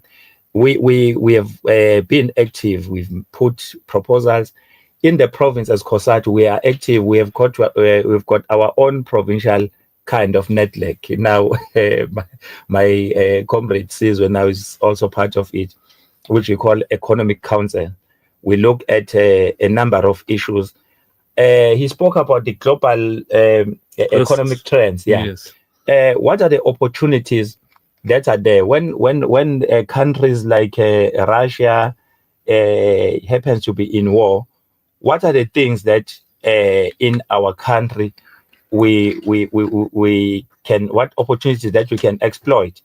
What are the things that now in defense of the people of Palestine and taking forward the struggle of the people of Palestine, what are the things that we are getting from Israel that we no longer need in our country, because we can't be supporting the economy that is killing our people? But what are the things that we can actually opportunities that we can exploit from that as a country to develop our own economy. So there are a number of issues in terms of what is it that we need to do, including the role of the SOEs. So we have put our proposals very firmly as well. We need to deal with those issues of that include then the issues of your UIF, the issues of ensuring that we fight for the national minimum wage to lift the standard of the most poor people that find expression in policy. There are a number of issues that we're actually addressing as a federation. No, it's good. Some very interesting comments and pertinent comments. And I think the issue of poverty alleviation and unemployment is linked, and you linked it to the need for matriculants and graduates to find employment, because many of them, even medical doctors, they've qualified and they don't have employment as well. Exactly. And yet there's a need in government hospitals for these medical practitioners, but they can't be employed because the simple answer is they don't have budgets, and where the budgets are going into corruption, maladministration. So that has to be dealt with. This is where I want to bring you in now.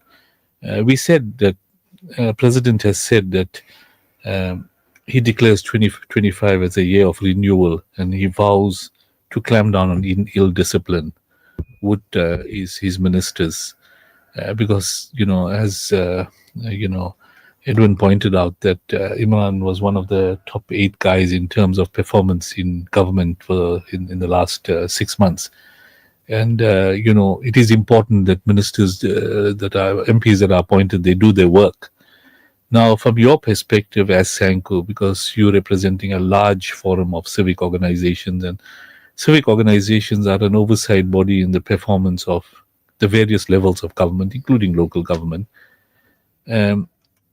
Elections are coming up 2026. This is a very important year of improvement in service delivery and performance of both politicians and officials. So as SANCO, what is your analysis of the government's performance going forward? Do you believe that there will be tighter controls, there will be an improvement in fiscal discipline? Will there be a better oversight by civic organizations and ratepayer organizations on the performance of municipalities? Because there'll be sharp focus on the performance of municipalities now, because they are now focusing towards elections, and we know the kind of a battle amongst the political parties for positions that as councillors that would be coming up. So what is SANCO's view on the issue of improvement of service delivery? Thank you very much for that very good question. I think maybe one should start also by joining the choir by greeting our MP comrade Imran there. I think he has assisted us, because I think it is amiss of us not to start by recognizing the job well done by the Department of Education and by the class of 2024 in KZN for the job well done. I think that is very important. I think we as SANCO have two very good things among other good things which the ANC government has done. So we believe that the ANC government has done very well in education, because to liberate any country, you must invest in education. I think the ANC government is doing a sterling job in that particular area. And I know there are areas of improvement all the time, because no one gets 100%. But some of us, including myself, I completed a matric back in 1992, but I couldn't study further in the tertiary institution because my parents could not even afford what you call an initial payment for me to go to ML Sultan to start registering. Up until 1994, when the ANC came into power, that's when we got a Trustnet bursary under the ANC government. So I can see the ANC has even increased that kind of contribution to the society. On top of that, the second one is with the Department of Health. So in terms of giving people to ensure that they've got a right to life. So because that's what the Department of Health is doing. People, we've seen people dying at home, not being able to go to the clinics and all of that, and they are making all of those services free to the people. So what does that lead to? Sometimes when you give a particular service, you then create a shortfall in something else. So it then brings into the question of fiscus, to say the fiscus versus the growing South African population. Can the budget of the country afford the people of this country? So that's a challenge we've got now, to say the population is growing. South Africa is a youthful nation. That's why we are sitting on 40-something percent of unemployment here in the province, but the youth is about 70% unemployment. That is a sitting time bomb. Now, that's why earlier on I spoke about what you call reclaiming back our mineral resources. So no matter what strategies the government is coming up with, some of them will not work. Majority of them will not work, because for everything to move, you need to fund it. You know, the accountant that side will back me when I talk about activity-based costing. You learn that in costing, to say for every activity that the government is doing, there should be money that is backing it, because it's costing money to hire, to do all of this, to provide whatever you need a budget to deliver services. Now, do we have enough budget for that? South Africa is endowed with mineral resources, but our former colonizers are continuing to colonize us, even in what we call a free dispensation. Let me just put something technical. I wanted to compare South Africa to the first world countries geographically in terms of the size. Therefore, it will put into perspective the responsibility that the South African government has.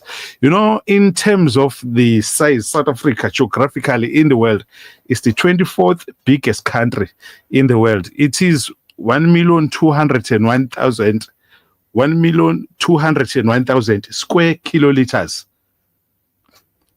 Square kilometers. Square kilometers. Yes. 1.2 million square kilometers. So compare that to Germany. Germany is the 60th biggest country on earth. It is 349,000 kilometers. Square kilometers. So it means Germany is only the 29% size of South Africa. Now, if you compare that to United Kingdom is the 76th biggest country on earth. It is at 242,000 square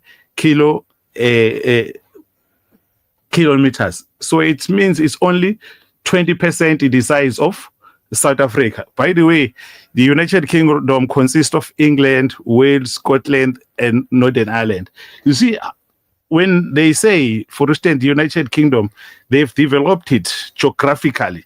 They've put in the infrastructure in place. So it means they've only done that with like only in 20% size of South Africa. So it means, therefore, the responsibility of South Africa is like 5 times bigger than the responsibility of this first world country, which, by the way, is still owning all our mineral resources. So they are still taking the gold, the mine, everything, the oil that we produce, which is supposed to be assisting us. That's why we support the call by the ANC Youth League of beneficiation. We were very happy when we heard the president talking about it again during the January 8 statement. But we want it to be implemented now, because as much as we appreciate the monitoring of the performance of the ministers and all of that, so that has been in place. I remember when President Zuma came into power, there was a minister, may his soul rest in peace, the one from Limpopo, who was in an accident, and yes, he was the minister responsible for performance and all of that. So those things has been in place. And we've seen some of the politicians working flat out, trying to assist with service delivery. But the issue are the resources. I think the elephant in the room is claiming back our mineral resources. We will not have completed the struggle if we are still afraid to talk about those. I think as SANCO, we will continue championing the interest of the poor, and we'll continue being the community activist, because this is our role, and pushing the government to say, ANC will continue to support you, but we are not going to be treating you with golden gloves. We'll be hard on you in terms of you to say, get into the office and deliver what you promised our people to deliver. And you should be not afraid. You know, we now have BRICS, and South Africa up until November will be the president, will holding the presidents of G20. So we want all of those institutions to work for us. So we are at the right time now to say we need to be hard, because otherwise I can tell you right now, free of charge, that if the ANC doesn't change the manner in which it's dealing with those who are still colonizing us, the ANC will be kicked out of power, because it's, as you can see right now, people are really despondent. People are complaining about the jobs, and it's doing everything. And the same people who are owning mineral resources are not creating job opportunities, because they are taking the resources of this country and investing in their own countries. Some very pertinent comments. I think the elephant is in the room. The so-called superpowers are usurping the mineral rights and other wealth of the other countries, and Africa is badly affected by this. It's not only China, USA, and if you look at our economists, when we spoke about the currency, why there's such a large fluctuation in the currency? Why should we, as South Africans, pay $19 for a dollar, $22 for a pound? When you mentioned in terms of size and development, in terms of our agriculture, we're producing all the agriculture and we're exporting it to them. And, you know, in the UAE and other places, they're usurping the oil resources and selling it in petrol. So they're controlling the world economy of the other smaller countries. So there's some serious considerations. But we're running out of time, and I'm going to ask Imran to come in and give us his closing comments. Imran, you've got 3 minutes. I know you spoke about your constituency office, but you've heard our comrades chatting about some serious stuff. About our Edwin Mkhize from COSATU. He's a senior member of COSATU, and both Sizwe. They made some very pertinent comments. Your closing comments, Imran. Thank you, Yunus. Yunus, let me just for the purpose of your listeners, define the concept of beneficiation so that they'll understand the context, because it talks to the issue of unemployment. Beneficiation is what has been happening. South Africa is a country that's rich in minerals.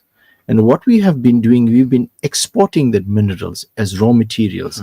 It goes overseas and it comes back to us as a finished product at double the price, triple the price, and quadruple the price. And we end up paying duty on bringing that in. So the idea of beneficiation is to convert that raw material into finished products, and then we export a finished product.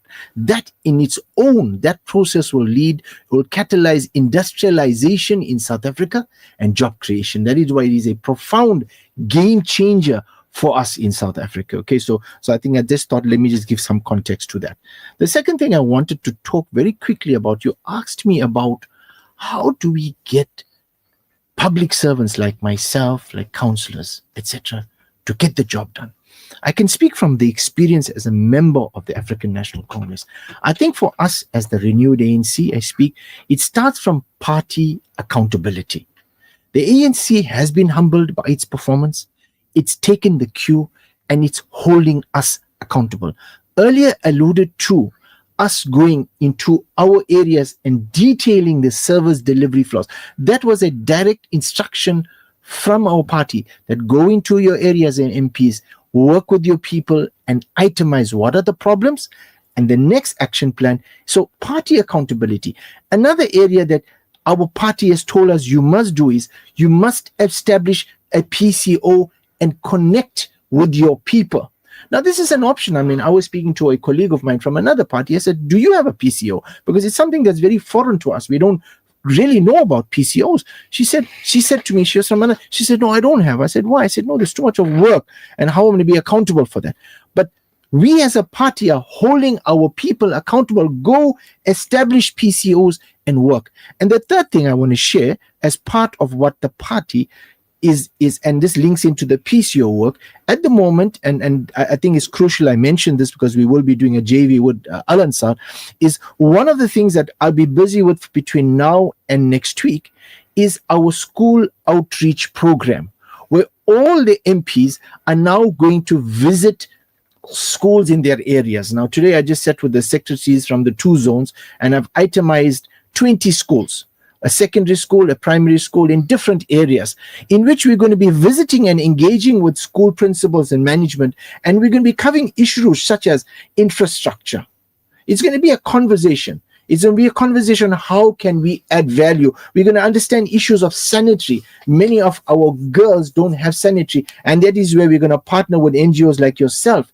We're going to understand what is the sanitary needs, what are the food needs, what are the uniform needs, and then we're going to link up NGOs with schools, issues around safety and security. We're going to discuss issues of water and sanitation, issues of scholar transport, school nutrition, issues of dropout statistics, teenage pregnancy, which is a challenge we're facing in the country, issue of bullying, which is an old problem, issues of substance abuse, GBV, number of eligible learners who are 17 or don't have ID, now they're going to be in matric. So as MPs, our party has directed us is go meet your community, engage with them at this point of the year. So alhamdulillah, so I'm saying to you that I believe if parties hold their deployees accountable, which the ANC is doing, I believe that will result in a change. Then I do believe that civic accountability, public accountability is crucial. I mean, you got to look around and ask yourself, you got councillors and MPs that you voted for. I mean, with respect, where are they? In the front line. Are they adding value? Or is everybody, and you know, with utmost of respect, I am not fazed by 2026 local government elections at all. All we are concerned about as the ANC is to become people-centric and service-centric, because that is where your eye must be. That is the ball. If we are able to deliver on that, then I believe people will automatically make the right choice. Let's not focus. Let's not start offering promises to people for 2026. Let's deliver. And that is what we as the ANC deploys. And the last thing, and possibly this is the hardest part of accountability, is the persons who are in these positions of trust. They must hold themselves self-accountable. Now, I as a person, I know how I have been reared. I know who I am accountable to, a greater being. I'm accountable to my conscience. And when I go there, I represent the people. I must hold myself accountable. When a person looks at me and says, this is a true servant of the people, like who Mama Naledi Pando always told us, she said, I love being a public servant, and let's give her credit. We love her and we miss her, and she epitomized public servant, and that is inshallah what I aspire, and many of my comrades within the ANC aspire to serve our people. Thank you, Imran. I'm just going to comment on that in my closing comments, but I want Hassan to sum up for 2 minutes on his side. Hassan, sure. What's your financial perspective? I think 2025. 2025, hopefully it holds a lot of promise for us. I think importantly, it after the last, particularly the past decade, has been tough for South Africa. Since I think you've had challenges across the board. I think we're facing potentially a much better year than last year. Hopefully, issues around infrastructure, there's an improvement. I think service delivery, hopefully there's an improvement. Once you start to see those coming through, there's a momentum that picks up. There's more confidence that comes back into the economy. Local investors, local people, there's a sort of mothballing effect that happens where the improvement happens and then growth happens as well. Also, the fact that you're seeing foreign investments coming through. I mean, for example, KZN, there's a massive development in Tinley Manor. There's going to be a massive resort that's coming up, R1 billion or so in India. Take a lot put up a massive warehouse that opened up 2 months ago, also in KZN. So slowly, you are seeing some decent projects taken through. We need to address certain other issues. The mafia across different areas, whether it's a construction mafia, water mafia, this mafia. Unfortunately, that has become pervasive over the last decade and more so over the last 5 years.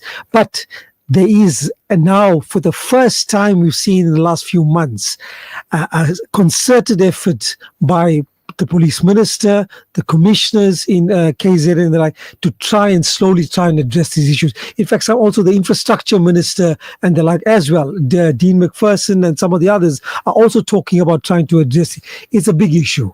And it impacts the economy because it deprives many small and medium enterprises from participating in many. A lot of the jobs and tenders that can be given to skilled people, small and medium enterprises, and many small and that can benefit from it are being given sometimes to these corrupt individuals. Like, for example, we saw yesterday an individual, I think in the department in KZN, got fired because 1.1 billion rands of tenders was given to one company that didn't have the necessary skills and the like, and failed in many of the deliveries of it, was given to one company. More of that we're going to have, where we can prosecute and imprison those people and then provide the jobs and the opportunities to those companies and individuals that have the skills. And there are many of them out there that are deserving of it and they can get it. But we got to address some of those. So I think as we're addressing those issues, as we're seeing the more investment taking place, and don't underestimate, our comrades here talked about earlier, employment and service, moving towards more service orientation. One of the biggest sectors that can create huge employment in the country is tourism. Don't underestimate tourism. Look at Southeast Asia. Look at many other countries, whether in India and any other places. Tourism plays such a big sector in terms of physical employment. And the fact is, South Africa, we are blessed with natural beauty. Whether it's the coastline in KZN or the Drakensberg Mountains or the coastline in the Cape or the Eastern Cape, we're blessed with so much natural beauty in this country. We have the opportunity to bring in more and more foreign tourists into our country, bring their hard currency and spend it. What that does do is it creates more employment for our local people. And it's a mothballing. More and more local people are employed. It means more spending, more contribution to the economy, and the what you call this, more families are benefiting from that. And that's what you want. You want to have a reduction in poverty alleviation by creating more employment rather than being handouts given throughout the country. Before I sum up, Imran, you wanted to make a few more comments? Yes, thank you, Yunus. I was just reminded by Abdul Valodia, and I'll make that now, but just to link in with what our economist has mentioned, and possibly for the benefit of our two guests, and also to complement the great role that Radio Al Ansar and the Al Ansar Foundation is playing. In fact, as I'm going to embark on my road shows to the schools, this is one of the NGOs that will be assisting me in terms of sanitary pads, etc. So well done to them. And this is as a result of the wonderful souk that the Al Ansar Foundation hosts annually, in which direct jobs, in excess of 2,000 direct jobs, those are people who are 330 stalls, direct jobs and indirect jobs, the secondary jobs in excess of 5,000 rands, those who manufacture and produce the goods that are sold at the souk. And this is taking place for 25 years. I think in excess of 100 million rand turns over. So a phenomenal work that Al Ansar, and on that day, they announced 250,000 rand was given out to needy charities. So great work to Al Ansar. And this is the role that NGOs like Al Ansar plays. And I think it's very crucially important that as a parliamentarian, we acknowledge and appreciate the vital role that NGOs like this play as our social partners, because government cannot do it alone.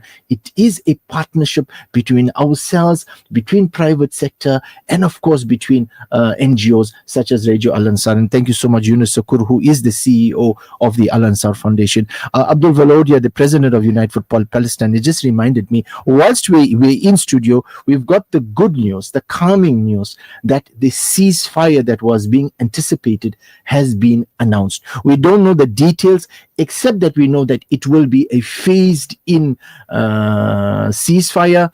I think whilst we as United for Palestine, are very clear. We do not want any phased-in ceasefire where you kill for 10 hours and you let people breathe for 10 hours. We want a complete and a total ceasefire. That's the official position of United for Palestine. Whilst that is our official position, we do, for the sake of the people of Palestine and those who are suffering, welcome this ceasefire that has been announced, that at least grants a step-by-step process through which the people of Palestine will find ease. And our position is very clear as United for Palestine. It does not end here. We want to see a complete rebuilding and recompensation of the innocent life for the innocent lives and infrastructure that was destroyed by Palestine. We want to see a Palestine and a Gaza built not to what it was, but to better than what it was. And we want to see full recompensation. So we're not going to let, this is not over for us. We will continue to follow the story until we see a free Palestine and a rebuilt Gaza. No, thanks a lot, Imran. I'm not sure whether our colleagues want a minute or two to sum up on their side, or are you done, Sizwe? And yes, Sizwe? No, just a minute from my side. Today, when schools reopened, all our Suncorp branches visited their local schools, and what we normally do, we collect a list of issues to say what is this, what does the school need, etc., etc. And we work with local authorities and we work with provincial government to try to pressure them to attend to those issues. But most of the time, they do not always address all of those challenges, So I'm happy. I've heard that you guys are having a program, and our MP is part of that as well. So I'm saying, when you guys are going out and all of that, we should probably work together and touch base, because by the end of this week we'll be having like this huge database of challenges that we want to see being addressed. So I think this year there are few things that we want to see the government implementing. We want to see the NHI being implemented. We want to see the Bella Bill being implemented. And most importantly, we wanted to see a government fighting against crime. And we want to salute the commissioner here in KZN, the manner in which she's working in terms of combating crime in the province. Excellent. Thank you very much for this. Edwin, on your side? No. I think from our side, we must say in terms of the working of the GNU as we speak, we can't really say there's something tangible we can say. This is what is our understanding is that the projects that are underway now are the projects that were initiated by the 6th administration. So it's too early to actually measure whether the GNU will do anything or has done anything. All the projects that we know, that we see now happening, the N3 one, I spoke about that. Even the what we need to appreciate in eThekwini, some that partial improvement. It was the initiative of the president during the old term that is actually listening to the cry of the people, saying that no, I'm going to establish the task team, eThekwini task team, which is actually doing the work. So it's still the work of the previous administration, but we are yet still to see what's going to happen moving forward. We must say that, yes, we continue to say regardless of who is actually governing, but what is important is that the fundamental issues must be addressed, in particular, the issues that affect workers, the issues that we spoke about, employment creation and all that. It's important. The education of our children. I join our comrades. It's the workers themselves. That's why I sometimes don't agree when people are saying that workers are lazy, because teachers that have produced this 87% talk about, it's our own teachers who are committed, who are dedicated, and that must always be appreciated, and deal with those that are less, not are doing anything, but don't put everyone in one blanket. We're also engaging as COSATU with this Right to Learn campaign. From the 2 weeks we'll be visiting school, but we're not ending there. We know that there's also a serious challenge when we start the registration of our youngsters in the high learning institutions.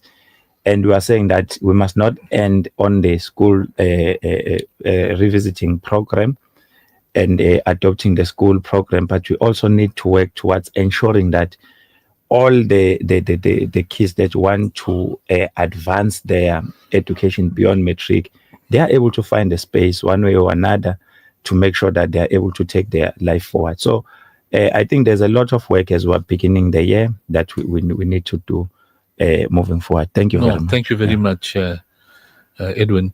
I want to sum up. Our organization is known as the Al-Ansar Foundation and Media Network. We're one of the big NGOs located in KZN.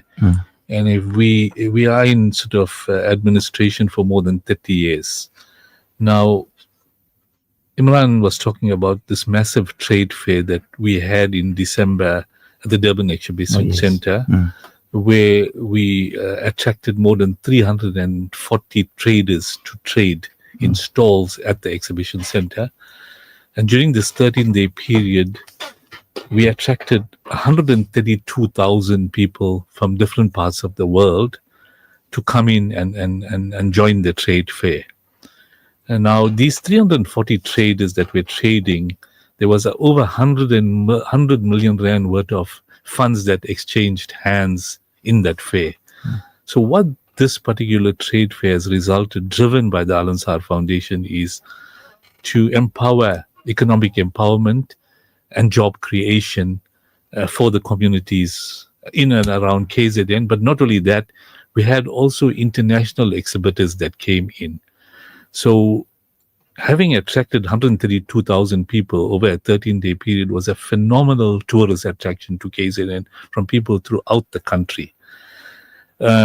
What we also did was to ensure that these 340 traders, many of them were SMMEs. So more than 30% of them have emerged into manufacturers going forward. And in addition, traders for the next 12 months.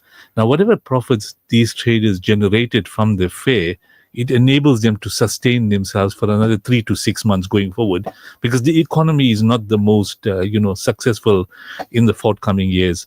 Now, we're going to do more of these trade fairs going forward in partnership with government, with labor, with civic organizations. And as the CEO of the Al-Ansar Foundation, coming from a head of department position in government, now retired and working in the NGO sector, to mentor people and use my skills, and also it's available to assist government, this is what we're going to give back to the government, and give back to the communities. Now, the Al-Ansar Foundation has committed, as Imran pointed out, 250,000 Rand towards the smaller NGOs to empower themselves to provide service delivery to their areas. But it didn't end there. At the request of some of the community organizations like United for Palestine and others, they have mentioned that the plight of poor school children who don't have school uniforms, who don't have school shoes, who don't have books, government is trying their level best to assist. Can Al-Ansar Foundation provide some funding to assist? And our chairman, Mr. Ashfaq Dawood, committed 400,000 of Al-Ansar's funds towards this campaign. And this is why, together with our head in the school sector, who's also the female head of United for Palestine, Sumaya Khan, will be embarking on a project to go and roll out this program to all the schools identified for support and assistance in the form of. And what we're going to do is engage directly with the manufacturers of the uniforms and school shoes and other things to ensure that these impoverished schools are capacitated to enable those learners to have the basics to attend school. So like that, we're also undertaking, now that service delivery is a concern, to work closely with Sanko, with labor, with other NGOs, with ratepayer associations, to ensure that we engage with the municipality, with the heads of departments, with the politicians through Imran's office and other offices, to ensure that the challenges in service delivery are dealt with going forward. We don't want to only chat. We have the media platform to listen to our communities, raise the awareness, but they also want to see improvement on the ground. For example, if Abdul drives into West Road or Hartley Road, in a couple of months' time, he wants to see the potholes are being dealt with. If there's a road rehabilitation required, that is being dealt with. If there's sewer blockages and water blockages and other blockages, stormwater blockages, they're being dealt with. If there's no street lights, they're being dealt with. Because I think as the chair of OPOD Ratepayers Association, they're trying their level best. But there has to be this engagement with the relevant role players, and those in government have to be actively involved. And as you pointed out, Edwin, that we cannot just blame the individuals for being lazy. If they're not supervised and managed properly, they're not given the tools to do the work, they're not given the budgets, they can't do much. So we have to now work and try to assist those people, go to government and ask them, what is the problem? Is there any way we can improve? Is there a way that you can use local labor to assist in improving service delivery? Why not? Because there are local contractors that are located in the areas. And Abdul many a time talks about local labor to assist in dealing with deliverables. So in that way, we need to go back to basics, because government always says, let's go back to basics. So as the Al Ansar Foundation, we're going to be one of the driving forces towards ensuring that we walk the talk with both all the organizations, all the role players, and in that way, collectively, we can improve the lives of our people in South Africa. So on that note, we're half an hour over our time. Thank you, both Edwin and Sizwe, for joining me this evening. Imran, as usual, thanks very much. Hassan, as usual, thanks very much. Abdul, always, as usual, thank you for joining us. We will be having more programs of this nature in 2025, as we've had in 2024. There's a lot of people listen, but what they want to obtain from this program is, changes in the community, so that the bullying issues are being dealt with. People are not disconnected indiscriminately. Poverty is being dealt with. More jobs are being created. So that theme will continue for the rest of this year. And going into 2026, we are hoping that the leaders who can deliver will be appointed as councillors, and officials who can deliver in those organizations will deliver with dedication. On that note, colleagues, that brings us to the end of News in Focus for this evening. I thank our technician for providing a good service here, Brother Zakaria, and to the listeners that sat around till late night. I know we're just out of the festive season and people are tired, but I hope you all benefited from the program this evening as much as we benefited. And inshallah, we'll continue next Wednesday with News in Focus. My final comment is that let's obey the commandments of Almighty Allah subhanahu wa ta'ala as shown to us by our beloved Prophet Muhammad sallallahu alaihi wasallam. Let's live a righteous life. Let's care for the people who are disadvantaged, that don't have. And in that way, if we try to assist our people to alleviate their problems, then we have the blessing of Almighty. Until next Wednesday, Assalamu alaikum wa rahmatullahi wa barakatuh.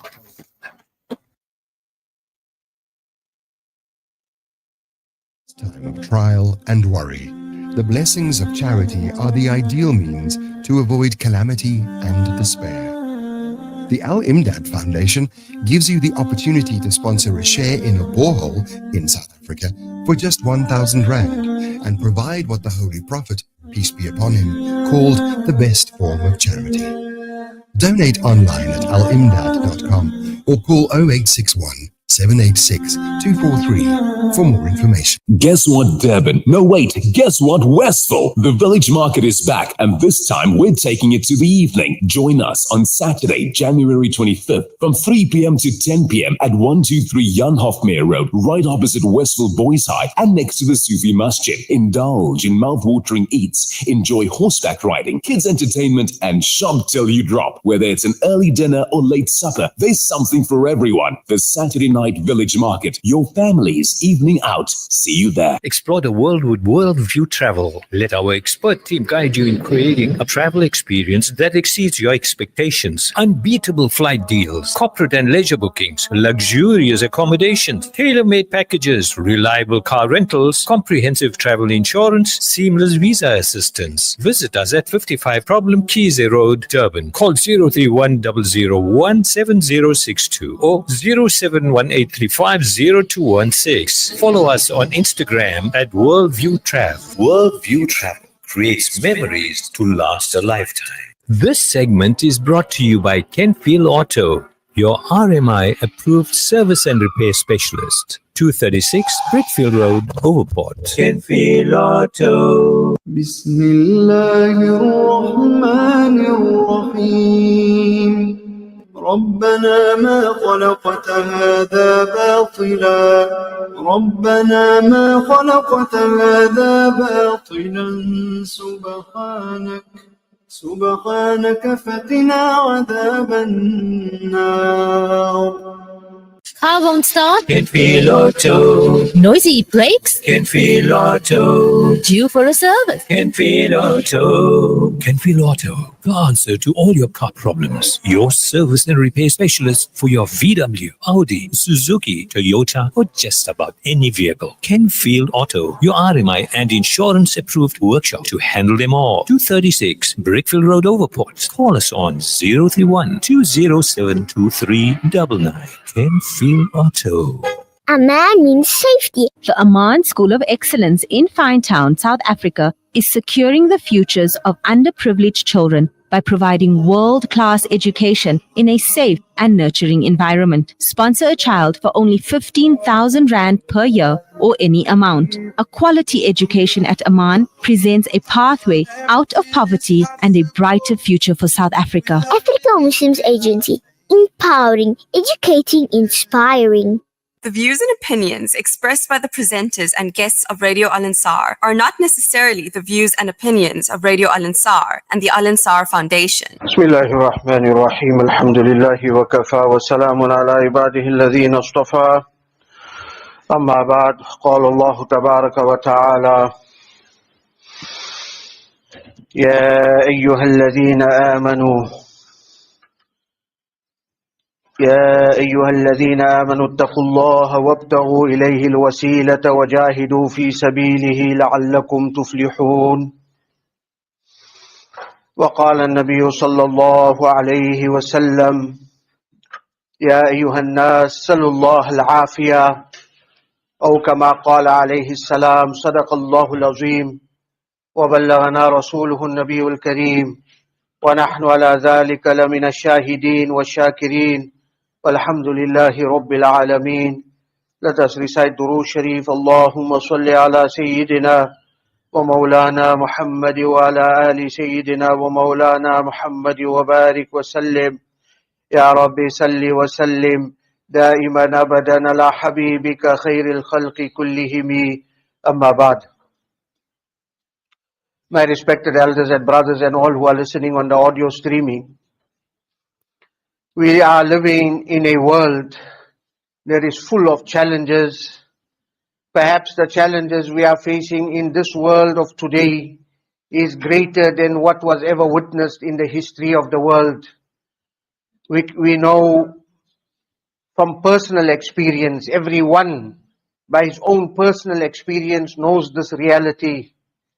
The way things are going in the world today, the direction things are heading, the challenges that are arising day by day. It is becoming more and more difficult just to negotiate one's way through life. We look around us and we see when it comes to the issues of health, there are so many people who are ill, severely ill. There are people in hospitals. There are people on ventilators. There are people that they are in such a condition that they are bain al-mawti wal-hayat, between death and life. We do not know if they are really alive too, or they are just being kept artificially alive on the man-made machines. And sometimes what that person is going through at that time. Only they know, but they are unable to even explain or vocalize or articulate what they are experiencing. There are people who have been in this state for weeks on end, and the families are very distraught and very, what we could say, very troubled at the situation, but there is very little they can do about it. There are so many illnesses and sicknesses that have appeared in the recent past that the world had never seen before. One of which we have all just emerged from a global pandemic, something that afflicted the people across the globe, from north to south and east to west. There was hardly any country in the world where this tiny, minute, invisible virus appeared, and it affected the lungs of people. It impacted on their ability to breathe, and many people passed away as a result of being infected by this virus. Allah subhanahu wa ta'ala give us safety and protection in future from such kind of pandemics. And these pandemics are such that they don't just disappear after appearing, but they reappear in different forms, mutations and so on. And we cannot say that we are clearly out of it, although alhamdulillah by now a lot of people have been through and they have developed some degree of immunity and so forth. But it is still all unknown to us what really is going on. May Allah subhanahu wa ta'ala protect us and keep us safe and grant us afiyah and grant us good health. And that is just the aspects relating to the body, the health of human beings, and the kinds of challenges that we are facing in this respect. Then we find, dear friends, we look around us when it comes to the issue of our social matters. Look at the amount of challenges that we are facing today. How many homes have broken up? How many marriages have broken up? Marriages, sometimes they're after 30 years, 40 years, even 50 years. We're hearing cases of marriages breaking up after they've had children, grandchildren, and even great-grandchildren. Marriages are breaking up at such a time which we never heard of before. The amount of issues in the homes, in families, the breakdown of relations between members of the immediate family, parents against children, children against their parents, and husband against wife, wife against husband, and siblings against one another, and other members of family not on terms with others, and all these other huge social issues that we face. And then the huge challenge of social media. This is something that the world never saw before. And now we are all facing this challenge of social media, where there is so much of fitna, so much of mischief, so much of vice, so much of immorality, so much of shamelessness that is being spread at the press of a button. And there is so much of negativity, so much of allegations, accusations, denigration of people, defamation of people's dignity and honor. All of this is happening. So this is on the social media side. Then we look at the political side of things and we see what challenges we are facing. The governments are collapsing, and people, we cannot have any delivery of services. People are suffering. Infrastructure is collapsing. The issue of load shedding is not only a problem in South Africa, but in fact it is a problem that is occurring even in first world countries. And they are facing the phenomenon of load shedding, something which they had never witnessed before, which third world countries experience on a regular basis. And the breakdown of other forms of infrastructure. Today, just to be able to survive, in order to be able to just make your way through life with the basics of life, is become a challenge. Water, which is the very source of life, it is difficult to obtain good quality